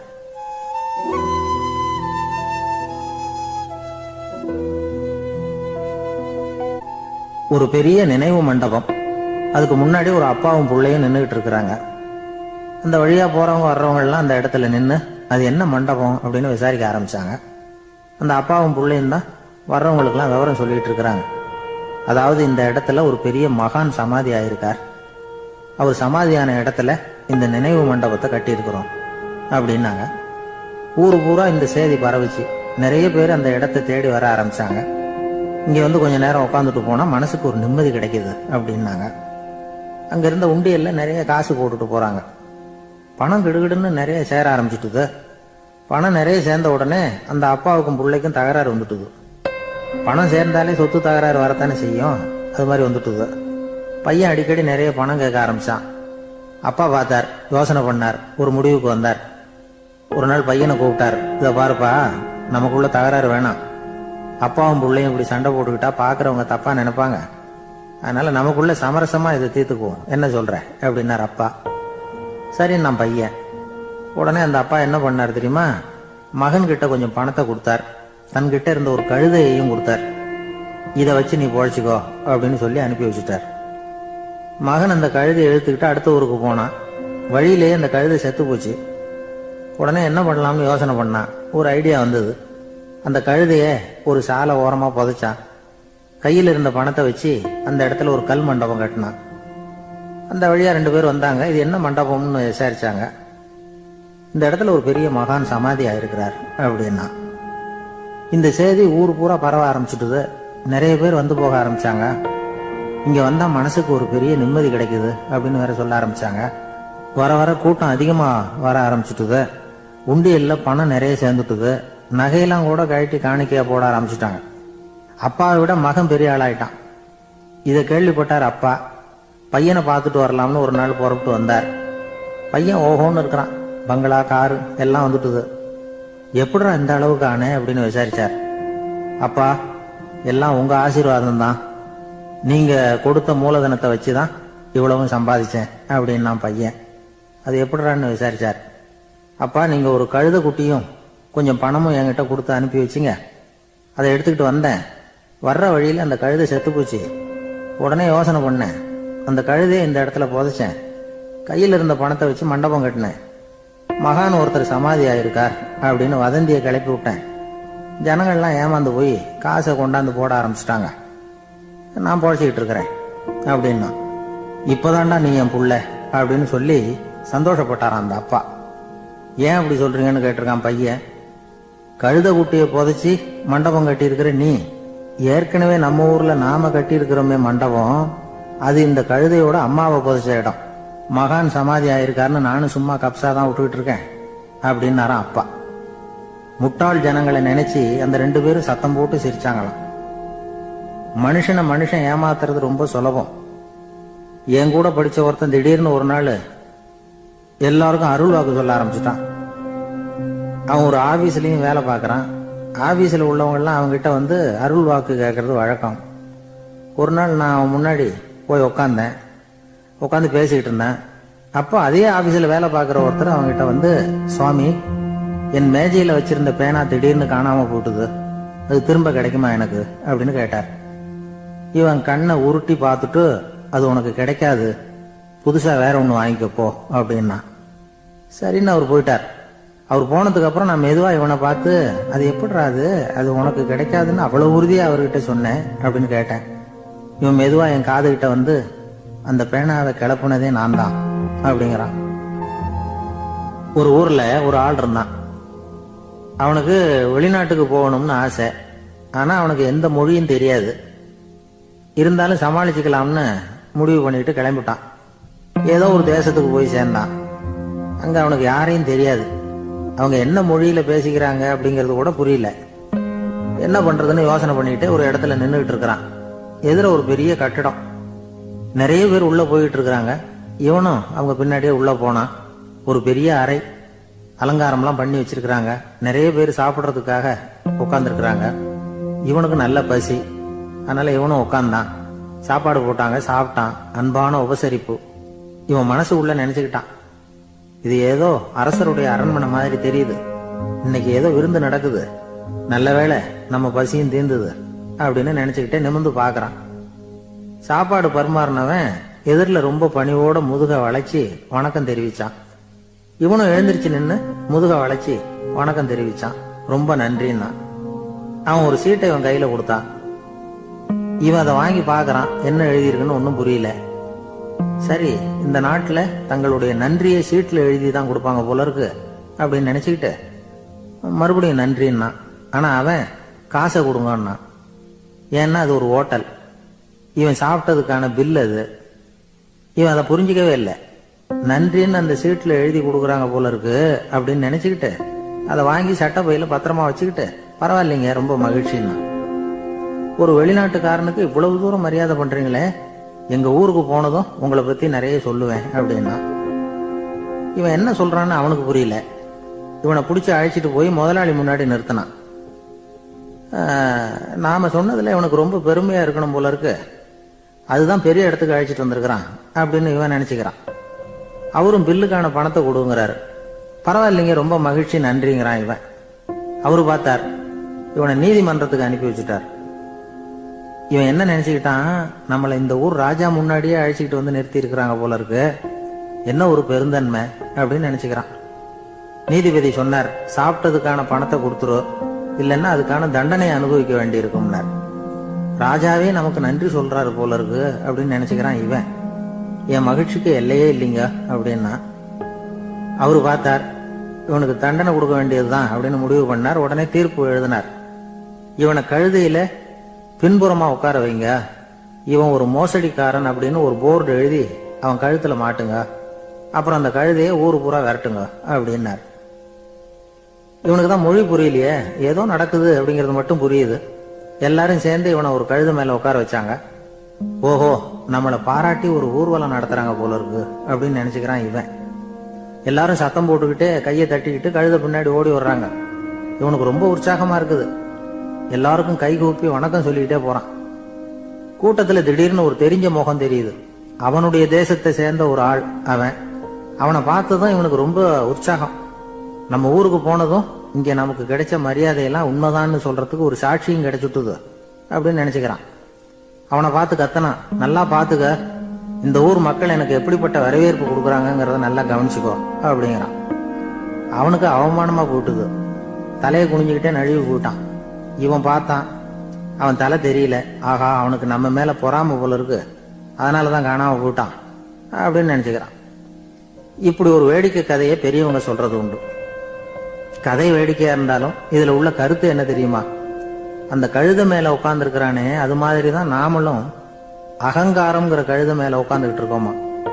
நாமளும் கிட்டத்தட்ட அதே மாதிரி பிரம்மையில தான் இருக்கிறோமா. என்ன நடக்குதுங்கிறதே புரியறதில்ல. அகங்காரத்துல பேசுறவனுக்கும் சித்த சுவாதீனம் இல்லாம பேசுறவனுக்கும் அதிக வித்தியாசம் இருக்கிறது இல்ல.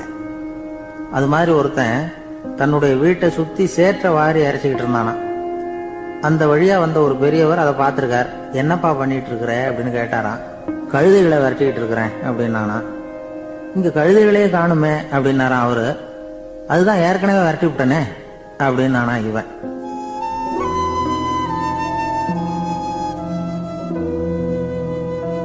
ஒரு ஊர்ல 4 நண்பர்கள் இருந்தாங்க. 4 பேரும் சோம்பேறிகள். 4 பேருக்கும் எந்த வேலையும் செய்யறதுக்கு உடம்பு வளையறதில்ல. இருந்தாலும் சோம்பேறித்தனத்துல ஒருத்தருக்கு ஒருத்தர் கொஞ்சம் வித்தியாசம் உண்டு. அதுக்கு தகுந்த மாதிரி அவங்களுக்கு பேர் அமைஞ்சு போச்சு. ஒருத்தன் கால் சோம்பேறி, இன்னொருத்தன் அரை சோம்பேறி, அடுத்தவன் முக்கால் சோம்பேறி, கடைசி ஆளு முழு சோம்பேறி. இவங்க 4 பேரும் நண்பர்கள். அப்புறம் எப்படி காரியம் நடக்கும்? 4 பேரும் ஒரு வீதியில அப்படியே நடந்து போயிட்டு இருக்கிறாங்க. நல்ல பசி. எங்கேயாவது சோறு போடுவாங்களா அப்படின்னு பார்த்துக்கிட்டே வந்தாங்க. அவங்க வந்த வழியில ஒரு ₹1 காசு கிடந்தது தரையில. அவங்க கண்ணுல அது பட்டுது. ஆனாலும் அதை குனிஞ்சு எடுக்கணுமே, அதுக்கு சோம்பேறித்தனம். முழு சோம்பேறி பார்த்தான். பக்கத்துல வந்துகிட்டு இருந்த முக்கால் சோம்பேறி கிட்ட சொன்னானா, டேய் அதை கொஞ்சம் குனிஞ்சு எடுறா அப்படின்னானா. அவன் என்ன பண்ணான் தெரியுமா? அதுக்கு அடுத்தபடியா வந்த அரை சோம்பேறி கிட்ட சொன்னானா, டேய் நீ அதை கொஞ்சம் குனிஞ்சு எடுறா அப்படின்னானா. அவன் இவனை விட மோசம். அடுத்தவங்க கிட்ட சொல்லியிருக்கிறான். அவனும் குனியறதுக்கு தயாரா இல்ல. ஆக கூடி கடைசியில யாருமே காசை எடுக்கல. என்னத்துக்கு அனாவசியமா உடம்ப வளைச்சுக்கணும் அப்படின்னு எல்லாரும் பேசாம வந்துட்டாங்க. அவங்க பாட்டுக்கு நடந்து வந்துகிட்டே இருக்கிறாங்க. எதிரில் ஒருத்தன் வாழைப்பழத்தை வண்டியில வச்சு தள்ளிட்டே வந்தான். ரூபாய்க்கு 4 பழம்னு கூவி வித்துக்கிட்டே வர்றான். இப்ப அந்த முழு சோம்பேறி சொன்னானா, டேய் வழியில கிடந்தத ₹1, அதையாவது எடுத்துக்கிட்டு வந்திருந்தா இப்ப இந்த பழத்தை வாங்கி ஆளுக்கு ஒண்ணு சாப்பிடலாமே அப்படின்னானா. ஆமா சாப்பிட்டுருக்கலாமே அப்படின்னாங்களாம் மற்றவங்களும். ஆனாலும் திரும்பி போய் அதை எடுக்கணும்னு யாருக்கும் தோணல. பேசாம சோர்ந்து போய் நடந்து வந்தாங்களாம். இருட்டி போச்சு. வழியில ஒரு கோவில். சரி இங்கேயே படுத்து தூங்குவோம் அப்படின்னா ஒருத்தன். அதுதான் சரின்னாங்க மற்றவங்களும். அப்படியே மண்டபத்துல படுத்துட்டாங்க. கோவில் அர்ச்சகர் வேலையெல்லாம் முடிச்சுட்டு வெளியில வந்திருக்காரு. இவங்களை பார்த்தாராம். ஏன் இப்படி சோர்ந்து போய் கிடக்குறீங்க அப்படின்னு விசாரிச்சிருக்காரு. 2 நாளாச்சுங்க நாங்க சாப்பிட்டு அப்படின்னாங்களாம். அவர் உடனே ஐயோ பாவம் அப்படின்னு சொல்லி பானை, விறகு, அரிசி, தண்ணி எல்லாம் கொடுத்து நீங்களே சமையல் பண்ணி சாப்பிட்டுக்கோங்க அப்படின்னு சொல்லிவிட்டு போயிட்டார். இந்த 4 பேருக்கும் சமையல் பண்ணி சாப்பிடணும்னு ஆசையா தான் இருந்தது. ஆனா அடுப்பு பத்த வைக்கணுமே, அதுக்கு தீப்பெட்டி வேணுமே. தீப்பெட்டி இல்ல. இப்ப முழு சோம்பேறி ஆரம்பிச்சான். அடுத்தவனை பார்த்து, டேய் கடைக்கு போய் ஒரு தீப்பெட்டி வாங்கிட்டு வாயேன் அப்படின்னு. அவன் வழக்கம் போல அடுத்தவங்க கிட்ட சொல்லியிருக்கான். அவன் அதுக்கு அடுத்தவங்க கிட்ட சொல்லியிருக்கிறான். கடைசியா கால் சோம்பேறி கிட்ட வந்து சேர்ந்தது. அவனும் அது நம்மால முடியாது அப்படின்னு பேசாம இருந்துட்டான். இப்ப தீப்பெட்டி வேணுமே, அதுக்கு என்ன பண்றது? அவங்களுக்குள்ள பேசி ஒரு முடிவுக்கு வந்தாங்களாம். அதாவது யாரு முதல்ல வாயை திறந்து பேசுறாங்களோ அவங்கதான் தீப்பெட்டி வாங்கறதுக்கு போகணும் அப்படின்னு. அவ்வளவுதான். உடனே 4 பேரும் வாயை கெட்டியா மூடிட்டு படுத்துக்கிட்டாங்க. அவங்க சமையல் பண்ணி சாப்பிட்டாங்களா என்ன அப்படிங்கறது அர்ச்சகருக்கு தெரியல. சரி பார்த்துட்டு வரலாமேன்னு வந்தார். வந்து பாக்குறாரு, இவங்க 4 பேரும் அசையாம படுத்து கிடக்குறாங்க. அர்ச்சகர் பயந்துட்டார். ஒருவேளை பசி தாங்காம செத்து போட்டாங்களோ அப்படிங்கிற பயம். அல்லது நாம கொடுத்த உணவுப் பொருள்ல ஏதாவது விஷம் கலந்துருக்குமோ அப்படின்னு பயந்தார். அப்படின்னா நம்ம மேல பழி வந்துருமே அப்படின்னு நினைச்சு நடுங்க ஆரம்பிச்சுட்டார். அப்புறம் அவரும் ஒரு முடிவுக்கு வந்தாராம். கோவிலுக்கு பக்கத்திலேயே ஒரு பெரிய குழி இருந்தது. அதுல ஒவ்வொருத்தரையா இழுத்துக்கிட்டு போய் போட்டார். கொஞ்சம் மண்ணை தள்ளினார், காலால மிதிச்சார். அவர் மிதிச்ச மிதி ஒருத்தன் அடி வயத்துல போட்டுவிட்டது. அவன் உடனே வலி தாங்காம ஐயோ அம்மான்னு அலறினான்.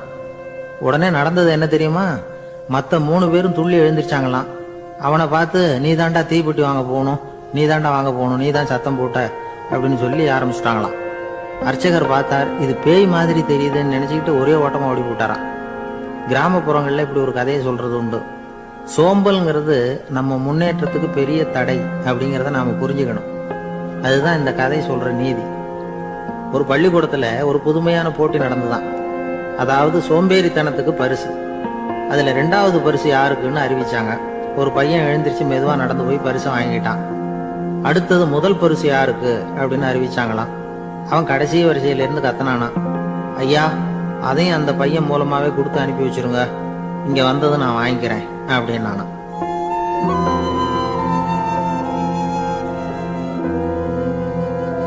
ஒரு ஊர்ல ஒரு ராஜா இருந்தார். அவரு ஒரு நாள் காலையில அரண்மனையில மேல் மாடத்துல வந்து நின்றுகிட்டு இருந்தார். அப்போ ஒரு ஆளு வீதியில ரொம்ப வேகமா ஓடிக்கிட்டு இருக்கான். அதை ராஜா கவனிச்சார். அவன் மனசுல ஏதோ ஒரு தவிப்பு இருக்குங்கிறத புரிஞ்சுக்கிட்டார். உடனே அரண்மனை சேவகர்களை கூப்பிட்டார். அந்த ஆளை இங்க அழைச்சிட்டு வாங்க அப்படின்னார். இவங்க ஓடி போய் அந்த ஆளை அழைச்சிட்டு வந்தாங்க. மன்னர் முன்னாடி நிறுத்தினாங்க. மன்னர் அவனை நிமிர்ந்து பார்த்தார். எதுக்காக இவ்வளவு வேகமா ஓடிக்கிட்டு இருக்கிற அப்படின்னு கேட்டார். இதுக்கு அவன் சொன்னா, மன்னா, நம்ம கோட்டையின் வடக்கு வாசல் இருக்கு இல்லையா, அது ஓரமா ஒரு பெரிய பாறாங்கல் கிடக்கு. அதுக்கு அடியில நான் ஒரே ஒரு வெள்ளி நாணயத்தை புதைச்சி வச்சிருக்கேன். அது இப்போ எனக்கு தேவைப்படுது. என்னுடைய மனைவிக்கு ஒரு பரிசு வாங்கி கொடுக்க வேண்டியிருக்கு. அதுக்காக தான் அவசரமா ஓடிட்டு இருக்கிறேன் அப்படின்னா. மன்னர் யோசனை பண்ணார். அப்புறம் சொன்னார், அதுக்காகவா இப்படி ஓடுற? பரவாயில்ல, அதை பத்தி கவலைப்படாத. நான் உனக்கு 10 வெள்ளி காசுகள் தர்றேன், வாங்கிட்டு திரும்பி போ அப்படின்னார். இவன் தலையை சொரிஞ்சான். மன்னா, நீங்க கொடுக்கறத ரொம்பவும் மகிழ்ச்சியோட வாங்கிக்கிறேன். இருந்தாலும் அதுக்கப்புறம் அந்த வடக்கு வாசலுக்கு போய் அங்க இருக்கிற ஒரு நாணயத்தையும் எடுத்துக்கிட்டு போயிடுறேனே அப்படின்னா. இத பாருப்பா, அந்த ஒரு நாணயத்தை மறந்துரு, உனக்கு 100 வெள்ளி நாணயங்கள் தரேன் இருக்காரு.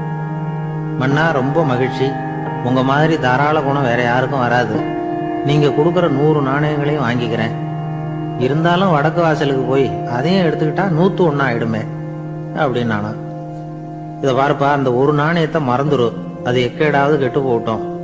நான் உனக்கு 100 பொற்காசுகள் தரேன், அதையாவது வாங்கிட்டு வந்த வழியிலேயே திரும்பி போடுன்னாராம். தங்க நாணயங்களே தரேன்னு சொல்றீங்க, தாராளமா வாங்கிக்கிறேன். இருந்தாலும் வடக்கு வாசலுக்கு போய் அப்படின்னு மறுபடியும் ஆரம்பிச்சான். அரசர் வந்து பொறுமை இழந்துட்டார். கடைசியா ஒரு முடிவுக்கு வந்துட்டார். இத பாருப்பா, உனக்கு என்னுடைய ராஜ்யத்திலேயே பாதியை கொடுத்துடுறேன், அப்படியாவது திருப்தியா திரும்பி போ அப்படின்னாராம். மன்னா, உங்களுடைய பெருந்தன்மைக்கு ஈடு இணையே கிடையாது.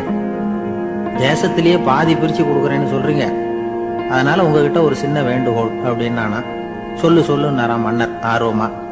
இவன் மெதுவா ஆரம்பிச்சான். அப்படி இந்த ராஜ்யத்தை 2ஆ பிரிக்கிறப்போ அந்த வடக்கு வாசல் இருக்கிற பக்கத்தை என்கிட்டயே கொடுத்துருங்க அப்படின்னானா. மன்னர் அசந்து போயிட்டார். இந்த கதை எதுக்காகன்னு கேட்டா, மனம்ங்கிறது ஒரு குரங்குங்கிறத புரிஞ்சுக்கிறதுக்காகத்தான். உன்னை புடிச்சுக்கிட்டா லேசில விடாது. அப்படிப்பட்ட மனச அறிவு தான் வழி நடத்தணும். அதுலதான் வாழ்க்கையின் வெற்றி அடங்கி இருக்குது. ஒரு சின்ன பையன் தெருவில் அழுதுகிட்டு இருந்தான்.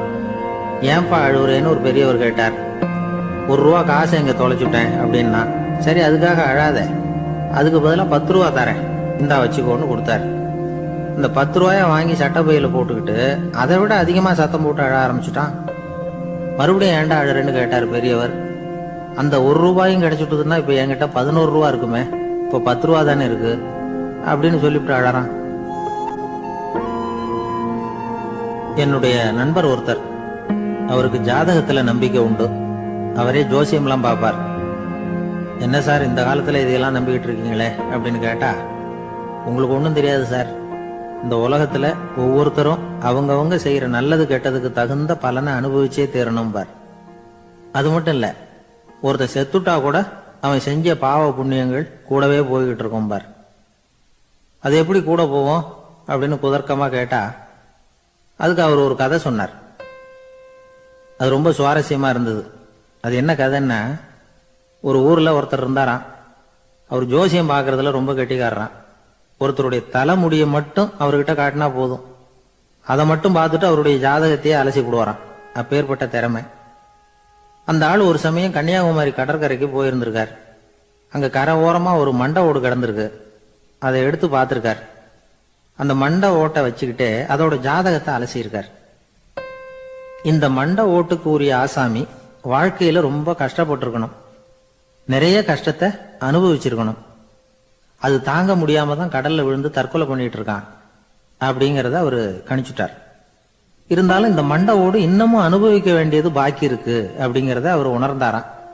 அது சரி, ஒருத்தன் உயிரோடு இருக்கிற வரைக்கும் நல்லது கெட்டதை அனுபவிக்க முடியும், செத்ததுக்கு அப்புறமும் பாக்கி இருக்குன்னா அதை எப்படி அனுபவிக்கிறது?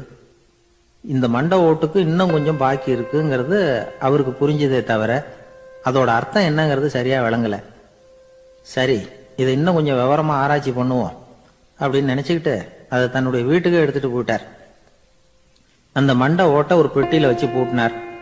தன்னுடைய தனி அறையில அதை பத்திரமா வச்சுக்கிட்டார். தினமும் ராத்திரி ஆனதும் தன்னுடைய மனைவியை பார்த்து, நீ போய் பூஜை அறையில தனியா படுத்துக்கோ அப்படின்னு சொல்லிவிட்டு தினம் ராத்திரி 12 மணிக்கு பெட்டியை திறந்து அவர் பார்ப்பார். மண்டை ஓடு அப்படியே இருந்தது தவிர இன்னும் கொஞ்சம் பாக்கி இருக்குங்கிறதுக்கு அர்த்தம் அவருக்கு விளங்கல. அந்த மண்டை ஓட்டுக்கு இன்னும் என்ன பாக்கி இருக்க போகுது?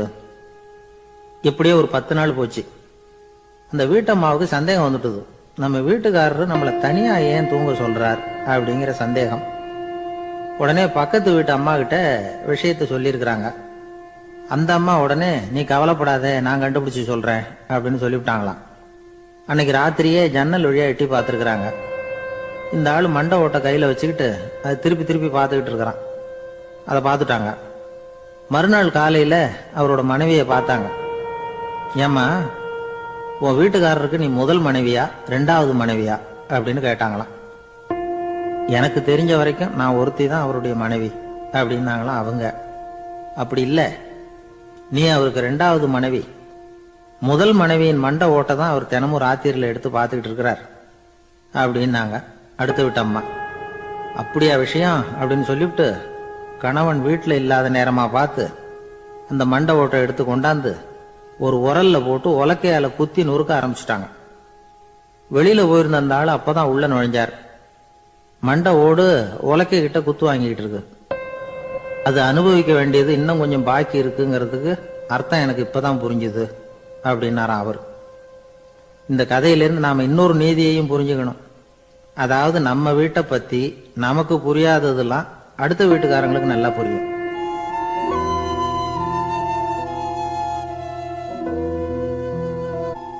ஒரு ஊர்ல ஒரு ஆள் இருந்தான். அவன் ஒரு நாள் கோயிலுக்கு போனான். கடவுள்கிட்ட வேண்டிக்கிட்டான், எனக்கு ஒரு 1,00,000 ரூபா நீ கொடுத்தா நான் உன் சன்னதியில ஒரு தேங்காய் உடைக்கிறேன் அப்படின்னு வேண்டிக்கிட்டான். கடவுள் பார்த்தார். உடனே அவன் கண் முன்னாடி தோன்றினார்.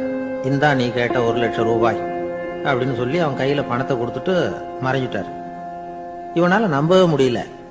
இவ்வளவு சுலபமா கிடைக்கும்னு தெரிஞ்சிருந்தா அனாவசியமா ஒரு தேங்காய் உடைக்கிறேன்னு வேண்டி இருக்க வேண்டியது இல்லையே அப்படின்னு நினைச்சான்.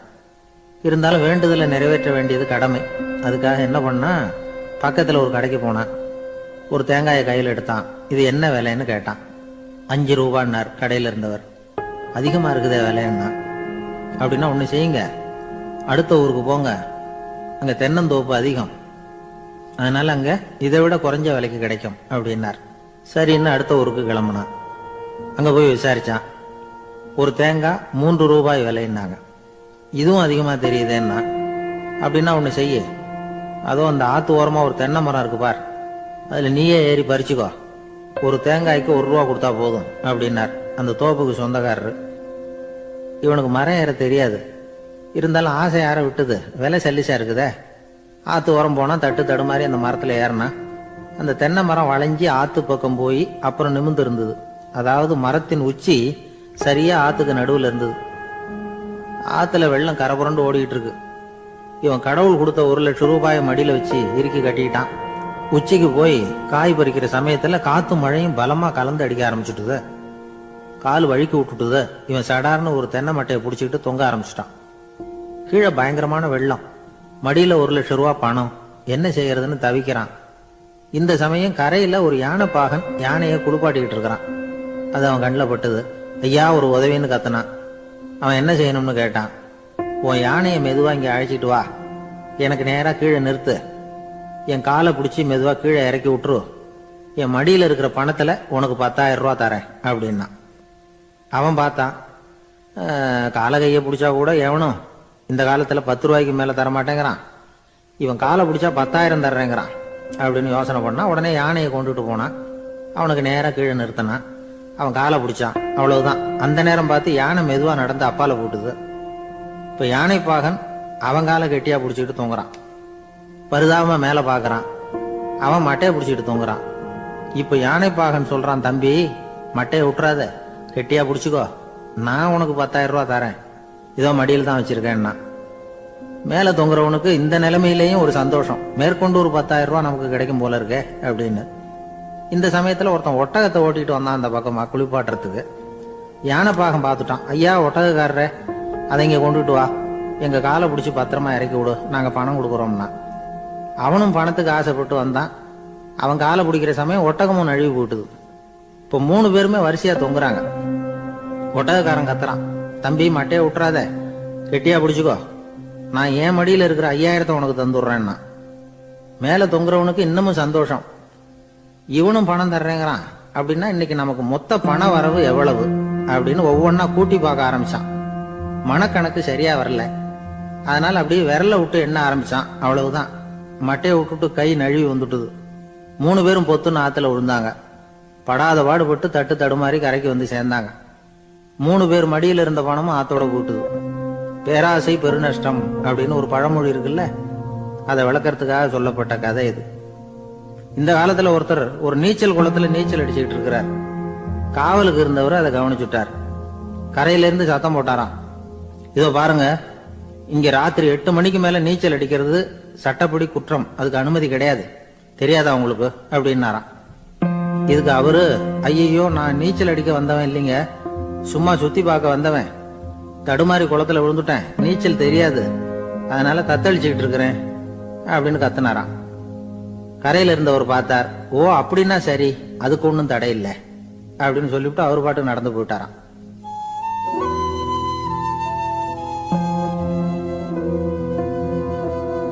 ஒரு ஊர்ல ஒரு ஆள் இருந்தான்.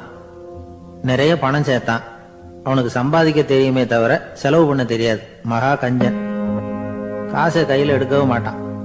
எடுத்தா செலவு செய்ய வேண்டியிருக்குமே, அதனால இப்படியே அவன் காலத்தை ஓட்டி விட்டான். வயசாயிட்டுது. அவனுடைய மனைவி ஒரு நாள் கேட்டாங்க, இவ்வளவு நாளா நீங்க என்ன எங்கேயுமே அழைச்சிட்டு போனதில்ல, இப்போவாவது அழைச்சிட்டு போகக்கூடாதா அப்படின்னாங்க. எங்க போகணும் சொல்லுன்னா. காசிக்கு போகணும், கங்கையில குளிக்கணும்னாங்க. இவன் பார்த்தான், இதுக்கு ஏன் அவ்வளவு தூரம் செலவு பண்ணிட்டு போகணும், நம்ம ஊர் ஆத்துலயே குளிக்கலாமே, இதுவும் புண்ணிய நதி தான், இங்க குளிச்சா அங்க குளிச்ச பலன் கிடைச்சிரும் அப்படின்னா. சரின்னு 2 பேரும் ஆத்தங்கரைக்கு போனாங்க. அன்னைக்கு ஏதோ விசேஷம், நிறைய கூட்டம், நிறைய பேர் குளிச்சுக்கிட்டு இருக்கிறாங்க. கரையில சில புரோகிதர்கள் நின்றுகிட்டு இருக்கிறாங்க. குளிக்கிறதுக்கு முந்தி அவங்க கிட்ட உட்காந்தா ஏதோ மந்திரம்லாம் சொல்லுவாங்க, கொஞ்சம் காசு கொடுக்க வேண்டியிருக்கும். அதனால இவன் என்ன பண்ணா, ஆத்தங்கரையிலேயே கொஞ்சம் தூரம் போனான். ஊரை விட்டு தள்ளி வந்துட்டான். அங்க யாருமே இல்லை. அப்பாடான்னு சந்தோஷப்பட்டான். குளிக்கலாம்னு புறப்பட்டான். இந்த நேரம் கடவுள் பார்த்தார், இந்த கஞ்சனுக்கு ஏதாவது புத்தி போகட்டணும் அப்படின்னு நினைச்சார். உடனே ஒரு புரோகிதர் மாதிரி உருவத்தை மாத்திக்கிட்டு அந்த ஆள் முன்னாடி வந்து நின்னார். அவனுக்கு அதிர்ச்சி, இங்க யாருமே இருக்க மாட்டாங்கன்னு நினைச்சா இங்கேயுமே ஒரு ஆள் வந்துட்டாரு, என்ன பண்றதுன்னு யோசனை பண்ணான். புரோகிதர் உருவத்தில் இருந்த கடவுள் சொன்னார், இதை பாருங்க, இன்னைக்கு விசேஷ நாள், நீராடுறதுக்கு முன்னாடி சுயகல்பம் பண்ணிக்கிறது ரொம்ப நல்லது அப்படின்னார். என்கிட்ட பணம் எதுவும் இல்லையேன்னா. பரவாயில்ல, அப்புறமா கொடுங்க, வாங்கிக்கிறேன், ஆனா ஒண்ணு, எவ்வளவு கொடுப்பீங்கிறத மட்டும் இப்பவே சொல்லிவிடுங்க அப்படின்னார். இவன் ரொம்ப யோசனை பண்ணான். ஒரு 10 பைசா தரேன் அப்படின்னா. சரின்னு ஒத்துக்கிட்டு எல்லா கிரியைகளையும் அவர் செஞ்சார். அதுக்கப்புறம் கணவனும் மனைவியும் ஆத்துல குளிச்சாங்க. அவர் போயிட்டார். கொஞ்ச நாள் கழிச்சு அவன் வீட்டுக்கு வந்தார் கடனை வசூல் பண்றதுக்கு. வாசல்ல நின்றுகிட்டு இருந்த அவன் மனைவி இவரை பார்த்ததும் தயங்க ஆரம்பிச்சாங்க. அந்த அம்மா கிட்ட விஷயத்த சொன்னார். அந்த அம்மா ஓடி போய் உள்ள இருக்கிற தன்னுடைய கணவர்கிட்ட சொன்னாங்க. அவன் யோசனை பண்ணான், இப்ப வெளியில போனா அவனுக்கு 10 காசு கொடுக்க வேண்டியிருக்கும், அதனால எனக்கு காய்ச்சல்னு அந்த ஆளுகிட்ட சொல்லிவிடு, இன்னொரு சந்தர்ப்பத்துல என்ன வந்து பார்க்க சொல்லு அப்படின்னா. அந்த அம்மா போய் சொன்னாங்க. அப்படிங்களா, அப்படின்னா அவரை நான் உடனே போய் பார்க்கணுமே அப்படின்னு உள்ள நுழைய ஆரம்பிச்சார். அவங்க மறுபடியும் இருங்க தான் வரேன்னு சொல்லிவிட்டு உள்ள ஓடி விஷயத்த சொன்னாங்க. இது ஏதுடா வம்பா போச்சு அப்படின்னு பார்த்தான். மனைவியை கிட்டத்துல கூப்பிட்டான். இதோ பாரு, ஜன்னி கண்டு நான் இறந்து போயிட்டதா சொல்லிவிடு அப்படின்னா சொன்னாங்க. புரோகிதர் பார்த்தார். அப்படின்னா ஒரு வழியா இருந்து அவருடைய இறுதி சடங்குகளையும் நானே முடிச்சுட்டு போயிடுறேன் அப்படின்னார். உள்ள இருந்தவன் யோசனை பண்ணான், அந்த ஆளு என்ன விடமாட்டான் போல இருக்கு, அதனால ஒரு சவப்பெட்டியில என்னை வச்சு தூக்கிக்கிட்டு மயானத்துக்கு போங்க பாத்துக்கலாம் அப்படின்னா. புரோகிதரும் விடுற மாதிரி இல்ல, கூடவே நடந்து போயிட்டு இருக்கிறார். அங்க இறக்கி சடங்குகளை முடிச்சுட்டு தீ வைக்கிற நேரம் பொட்டிக்குள்ள இருந்த நம்ம ஆளு அலறி அடிச்சுட்டு வெளியில ஓடி வந்தான். புரோகிதர் உருவத்துல இருந்த கடவுள் சிரிச்சார், தன்னுடைய சுய உருவத்தை காட்டினார். அதுக்கப்புறம் அவனை கூப்பிட்டு, இத பாருப்பா, ஏன் இப்படி அல்லாடுற, ஏதாவது வர வேணும்னா கேள்தரேன் அப்படின்னார். அவன் யோசனை பண்ணான். பகவானே, ஒரே ஒரு வரம் தான் உங்ககிட்ட கேட்கணும்னா. என்ன வேணும் கேளுன்னார். அந்த 10 பைசா தட்சணையை தள்ளுபடி பண்ணா போதும் அப்படின்னா. கடவுளும் சரின்னு சொல்லிட்டு போயிட்டார். இப்படி ஒரு கதையை சுவாமி சிவானந்தர் சொல்லியிருக்கிறார். செல்வந்தர்கள் பல பேர் இப்படித்தான் இருக்கிறாங்க. தாங்களும் அனுபவிக்க மாட்டாங்க, அடுத்தவங்களுக்கும் கொடுக்க மாட்டாங்க. இது மாதிரியான கஞ்சர்களுக்கு இந்த உலகம் இல்லை அந்த உலகம் இல்லைங்கிறார் அவர். இந்த கதையில கடவுள் கடன் வசூலுக்கு வந்தது மாதிரி நம்ம ஊர் ஆள் ஒருத்தன் இன்னொருத்தர்கிட்ட 10 பைசா கடன் கொடுத்துட்டான். திருப்பி வாங்கறதுக்கு நடையா நடக்கிறான். கடைசியா கேட்டான், நீ எப்பதான் கடனை திருப்பி தரப்போற, அதை முடிவா சொல்லுன்னா. வர்ற வியாழக்கிழமை கண்டிப்பா கொடுத்துருவேன் அப்படின்னானா அவன். அன்னைக்கு நான் ஊர்ல இருக்க மாட்டேனே அப்படின்னானா இவன். அதனால என்ன, நானும் தான் அன்னைக்கு ஊர்ல இருக்க மாட்டேன் அப்படின்னா. ஒரு ஊர்ல ஒருத்தர் இருந்தான். ஏதோ ஒரு சின்ன அலுவலகத்துல வேலை பார்த்துக்கிட்டு இருந்தான். ரொம்ப ஏழை. வர்ற கொஞ்சம் வருமானத்தை வச்சு வாழ்க்கையை ஓட்டிக்கிட்டு இருந்தான். ஒரு நாள் தெரு வழியா அவன் நடந்து வந்துகிட்டு இருக்கிறான். தெருவுல ஒரு காசு கிடந்தது. அதை பார்த்துட்டான். அது குனிஞ்சு எடுத்தான். அது ஒரு பழங்கால காசு. அந்த காசு நடுவுல ஒரு துளை இருந்தது. அதாவது துளையிட்ட நாணயம். பழங்காலத்துல புழக்கத்துல இருந்த ஒரு நாணயம் அது. துளையிட்ட நாணயம் கிடைச்சதுன்னா ரொம்ப நல்லது, அது அதிர்ஷ்டம் அப்படின்னு ஒரு நம்பிக்கை உண்டு. இவன் கையில் அது கிடைச்சதும் ரொம்ப சந்தோஷப்பட்டான். இனிமே என்னுடைய கஷ்டம்லாம் தீரப்போகுது, அதிர்ஷ்டம் என்னை தேடி வரும், நான் பணக்காரன் ஆயிடுவேன் அப்படின்னு சொல்லிட்டு அந்த காசை தன்னுடைய கோட்டு பையில பத்திரமா போட்டு வச்சுக்கிட்டான். அடிக்கடி அதை தொட்டு பார்த்துக்கிறது உண்டு, வெளியில எடுக்க மாட்டான். இப்படியே கொஞ்ச காலம் ஆச்சு. அதுக்கப்புறம் என்னாச்சு தெரியுமா, நிஜமாவே அதிர்ஷ்டம் அவனை தேடி வர ஆரம்பிச்சுட்டு, செல்வம் வந்து குவிஞ்சது. பணம், பதவி, புகழ் எல்லாம் வந்து சேர்ந்தது. சமூகத்துல அவன் ஒரு பெரிய மனுஷன் ஆயிட்டான். எல்லாரும் அவனை பாராட்டினாங்க. அவன் எதை தொட்டாலும் வெற்றி, எல்லாம் அந்த காசோட மகிமை அப்படின்னு அவன் மனசுக்குள்ள நினைச்சுக்கிட்டான். தினமும் காலையில இந்த கோட்டை போட்டுக்கிட்டு தான் வெளியில கிளம்புவான். புறப்படுறதுக்கு முன்னாடி கோட்டு பாக்கெட்டை தொட்டு பார்த்துக்குவான், உள்ள காசு இருக்கா அப்படிங்கறத உறுதிப்படுத்திக்குவான். அதுக்கப்புறம் தான் வெளியில கிளம்புவான். இப்படியே பல வருஷம் ஓடி போச்சு. ஒரு நாள் அவனுக்கு அந்த ஆசை வந்துட்டுது. அதாவது அந்த துளையிட்ட நாணயத்தை எடுத்து கண்ணால பார்க்கணும் அப்படின்னு. காலையில சாப்பிட்டுக்கிட்டு இருந்தான். அப்போ தன்னுடைய மனைவி கிட்ட சொன்னான், ரொம்ப நாளைக்கு அப்புறம் என்னுடைய அந்த நாணயத்தை இன்னைக்கு வெளியில எடுத்து பார்க்க போறேன்னா. என்னத்துக்கு அது, இப்ப அதை பார்க்க வேணாமே அப்படின்னு மெதுவா இழுத்தாங்க அந்த அம்மா. இல்ல இல்ல, நான் பார்த்தே தீரணும் அப்படின்னு அவன் தன்னுடைய சட்டை பைக்குள்ள கைய விட்டான். உள்ள இருந்த நாணயத்தை வெளியில எடுத்தான். பார்த்தா அவனுக்கு ஆச்சரியமா போச்சு. அந்த நாணயத்துல தொலையே இல்லை. என்ன ஆச்சு அப்படின்னு சொல்லி அவன் ரொம்ப குழம்பி போயிட்டான். இப்போ அந்த அம்மா சொன்னாங்க, நான் தான் ஒரு நாள் உங்க கோட்டு ரொம்பவும் தூசியா இருக்கேன்னு சொல்லி அதை ஜன்னலுக்கு வெளியில உதறினேன். உள்ள இருந்த அந்த காசு அப்ப எனக்கு தெரியாது, ஞாபகத்துல இல்லை. அது தெருவில் விழுந்துட்டது போல இருக்கு. அதுக்கப்புறம் எவ்வளவோ தேடி பார்த்தேன், கிடைக்கல. அதுக்குள்ள அதை யாரோ எடுத்துட்டு போயிட்டாங்க போல இருக்கு. அது இல்லைங்கிறது உங்களுக்கு தெரிஞ்சா வருத்தமா இருக்குமேங்கிறதுக்காக நான் தான் வேற ஒரு நாணயத்தை எடுத்து சட்டை பைக்குள்ள வச்சுட்டேன் அப்படின்னு விவரத்தை சொன்னாங்க அந்த அம்மா. இது எப்ப நடந்ததுன்னு கேட்டான். உங்களுக்கு அந்த காசு கிடைச்சதே அன்னைக்கு மறுநாளே இது நடந்து போச்சு அப்படின்னாங்களாம். இத கொஞ்சம் யோசனை பண்ணி பாருங்க. அவனுக்கு அதிர்ஷ்டத்தை கொடுத்தது அந்த நாணயம் இல்லை, அவனுடைய நம்பிக்கை, அதாவது தன்னம்பிக்கை. அதுதான் வேலை செஞ்சிருக்கு. இதுல இருந்து நாம தெரிஞ்சுக்க வேண்டியது என்னன்னா, வாழ்க்கையில முன்னேற நினைக்கிறவங்களுக்கு தன்னம்பிக்கை ரொம்ப முக்கியம். அது இல்லைன்னா முன்னேற முடியாது. ஒருத்தன் சொன்னானா, நான் எப்பவுமே என்னதான் சார் நம்புவேன், மத்தவங்கள நம்ப மாட்டேன். நேற்றுக்கு பாருங்க, திடீர்னு 10 பேர் என்ன அடிக்க வந்துட்டாங்க, நான் ஒருத்தனாவே அதை சமாளிச்சேன் அப்படின்றான் ரொம்ப பெருமையா. அது எப்படின்னு கேட்டாங்களாம். ஒரே ஓட்டமா அங்க இருந்து ஓடி வந்துட்டேன் அப்படின்னு நானா.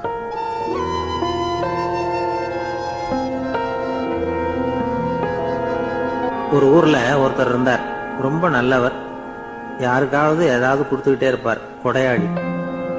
தினமும் யாராவது ஒருத்தருக்கு ஏதாவது கொடுக்கலன்னா அவருக்கு தூக்கம் வராது, அப்படி ஒரு பழக்கம். அது மட்டும் இல்ல, அவர் கொடுக்கறது அடுத்தவங்களுக்கு தெரியாது, அவ்வளவு ரகசியமா அதை கொடுப்பார். வலது கை கொடுக்கறது இடது கைக்கு தெரியக்கூடாதுன்னு சொல்லுவாங்கல்ல, அது மாதிரி அவர். ஒரு நாள் ராத்திரி அவர் ஏற்கனவே தயாரா கட்டி வச்சிருந்த பணம் முடிச்ச கையில எடுத்துக்கிட்டு வீட்டை விட்டு வெளியில வந்தார். தெருவில் இறங்கி நடந்தார். இன்னைக்கு யாருக்கு தர்மம் செய்யறது அப்படின்னு யோசனை பண்ணிட்டு இருட்டில் நடந்து வந்துட்டு இருக்கிறார். யாரோ ஒருத்தர் எதிரில் வர்றது மாதிரி தெரிஞ்சுது. உடனே அவர் கிட்ட போனார். தன்கிட்ட இருந்த பணம் முடிச்ச அவசரமா அவர் கையில திணிச்சுட்டு திரும்பி வந்துட்டார். அப்பாடா, ஒரு வழியா யாருக்கும் தெரியாம இன்னைக்கு தர்மம் பண்ணியாச்சு அப்படிங்கிற மகிழ்ச்சி, மன நிறைவு அவர் முகத்துல. நிம்மதியா தூங்கினார். அப்புறம் எழுந்திரிச்சார். மறுநாள் காலையில ஊரு பூரா ஒரே பேச்சு. என்ன பேச்சுன்னா, நேத்து ராத்திரி ஒரு திருடன் கையில யாரோ பணத்தை கொடுத்துட்டு போயிருக்கிறாங்க அப்படின்னு எல்லாரும் பேசிட்டு இருக்கிறாங்க. இதை கேள்விப்பட்டதும் அந்த பெரியவருக்கு ரொம்ப வருத்தமா போச்சு. அடடா, போயும் ஒரு திருடனுக்கா உதவி பண்ணிருக்கிறோம், பிரயோஜனம் இல்லாம போட்டுதே அப்படின்னு நினைச்சார். சரி, இன்னைக்கு யாருக்காவது உதவி பண்ணணும் அப்படின்னு முடிவு பண்ணினார். ராத்திரி நேரம் வந்தது. இவர் வழக்கம் போல தெருவில் இறங்கி நடந்தார். கையில பணம் முடிச்சு. எதிரில் ஒரு பொன் உருவம் மங்களா தெரிஞ்சது. இவர் உடனே அந்த பெண் கிட்ட பணத்தை கொடுத்துட்டு திருப்தியா திரும்பி வந்துட்டார். மறுநாள் காலையில ஊரு பூரா என்ன பேசிக்கிட்டாங்க தெரியுமா? நேத்து ராத்திரி நெறி தவறி நடக்கிற ஒரு பெண்ணின் கையில யாரோ பணத்தை வச்சுட்டு போயிருக்கிறாங்க அப்படின்னு எல்லாரும் பேசிக்கிறாங்க. அடடா, இன்னைக்கும் தவறுதலா நடந்து போச்சு அப்படின்னு ஒரு வருத்தப்பட்டார். இருக்கட்டும், இன்னைக்கும் ஏதாவது தர்மம் பண்ணுவோம் அப்படின்னு நினைச்சுக்கிட்டாரு. 3வது நாள் ராத்திரியும் புறப்பட்டார். இப்பவும் எதிரில் ஒருத்தர் வந்தார். இவர் பணத்தை கொடுத்தார், திரும்பி வந்துட்டார். மறுநாள் மக்கள் என்ன பேசிக்கிட்டாங்கன்னா, நேத்து ராத்திரி ஒரு செல்வந்தர் கையில யாரோ பணத்தை கொடுத்துட்டு போயிருக்கிறாங்க அப்படின்னு பேசிக்கிட்டாங்களாம். அவருக்கு ரொம்ப வருத்தமா போயிட்டுது. என்ன இது, தினம் இப்படி ஆகிட்டு இருக்குதே அப்படின்னு நினைச்சுக்கிட்டே படுத்து தூங்கினார். அன்னைக்கு ராத்திரி ஒரு கனவு. அந்த கனவுல இறைவன் வந்து சொன்னாராம், இதோ பாருப்பா, நீ கொடுத்த தர்மம் வீணா போயிடல. உன்கிட்ட பணம் வாங்கின அந்த திருடன் திருந்திட்டான், அந்த பொண்ணும் திருந்திட்டா, அந்த செல்வந்தனும் கொடையாளி ஆயிட்டான், எல்லாருக்கும் உதவி பண்ண ஆரம்பிச்சுட்டான் அப்படின்னு சொன்னாராம். இந்த கதையை சொன்னவர் யாருன்னா நபிகள் நாயகம். இதுல உள்ள கருத்து என்னன்னா, நல்ல மனசோட தர்மம் பண்ணுனா அது வீணா போறதில்லை. இன்னொரு கருத்து, தர்மம் வந்து தன்னை மட்டுமல்ல அடுத்தவங்களையும் தீமையிலிருந்து காப்பாற்றும். இதுதான் நாம புரிஞ்சுக்க வேண்டியது. இந்த காலத்திலயும் இது மாதிரி சில சம்பவங்கள் நடக்கிறது உண்டு. ஒரு பெரியவர் இருட்டுல நடந்து வந்துகிட்டு இருந்தாரு. எதிரில் வந்த ஒருத்தன் வலு கட்டாயமா அவர் கையை பிடிச்சி ஒரு பண முடிப்பை கொடுத்து வச்சுக்க சொல்லிவிட்டு விலகி போட்டான். பெரியவருக்கு ஆச்சரியம். இந்த காலத்திலயும் இப்படி வலது கை கொடுக்கறது இடது கைக்கு தெரியக்கூடாதுன்னு நினைக்கிற கொடையாளிகள் உண்டு போல இருக்கு அப்படின்னு யோசனை பண்ணிக்கிட்டே நடந்தார். கொஞ்ச தூரம் போயிருப்பாரு. அதுக்குள்ள அதே ஆள் திரும்பி வந்தான். கொடுத்த பண முடிப்பை திருப்பி கொடுங்க அப்படின்னு கேட்டு வாங்கிட்டான். இவருக்கு ஒன்றும் புரியல. ஏன் இப்படி பண்றேன்னார். அது ஒண்ணும் இல்லைங்க, கொஞ்ச நேரம் இதை உங்ககிட்ட கொடுத்து வச்சிருந்தேன், அவ்வளவுதான் அப்படின்னா. ஏன்னு கேட்டார். என்னை பின்னாடி போலீஸ் தேடிக்கிட்டு வந்துகிட்டு இருக்குது, அதுதான் அப்படி பண்ணேன். இப்போ போயிட்டுது, இனிமே ஒன்றும் பயம் இல்லை அப்படின்னு சொல்லிவிட்டு அவன் பாட்டுக்கு நடந்து போறான்.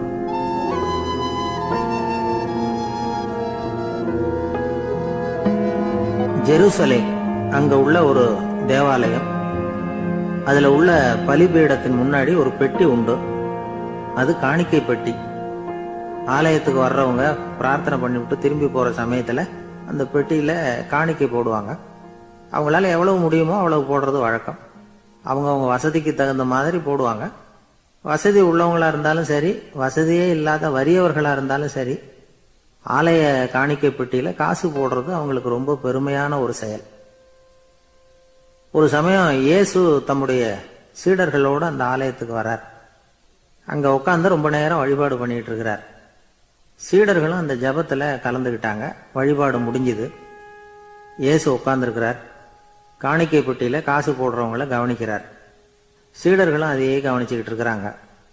ரொம்ப பேர் வரிசையா வந்தாங்க. அவங்களால முடிஞ்ச அளவுக்கு காசு போட்டுட்டு அவங்க பாட்டுக்கு போய்கிட்டு இருக்கிறாங்க. வசதியானவங்க நிறைய பேர் வந்தாங்க. அதுக்கு மத்தியில வயசான ஒரு அம்மா, அவங்களும் வந்து காசு போட்டுட்டு போறாங்க. இப்போ இயேசு தன்னுடைய சீடர்கள் பக்கம் திரும்பினார். ஒரு கேள்வி கேட்டார். இப்போ இந்த காணிக்கை பெட்டியில நிறைய பேர் வந்து காசு போட்டுட்டு போறத நீங்க கவனிச்சிங்க.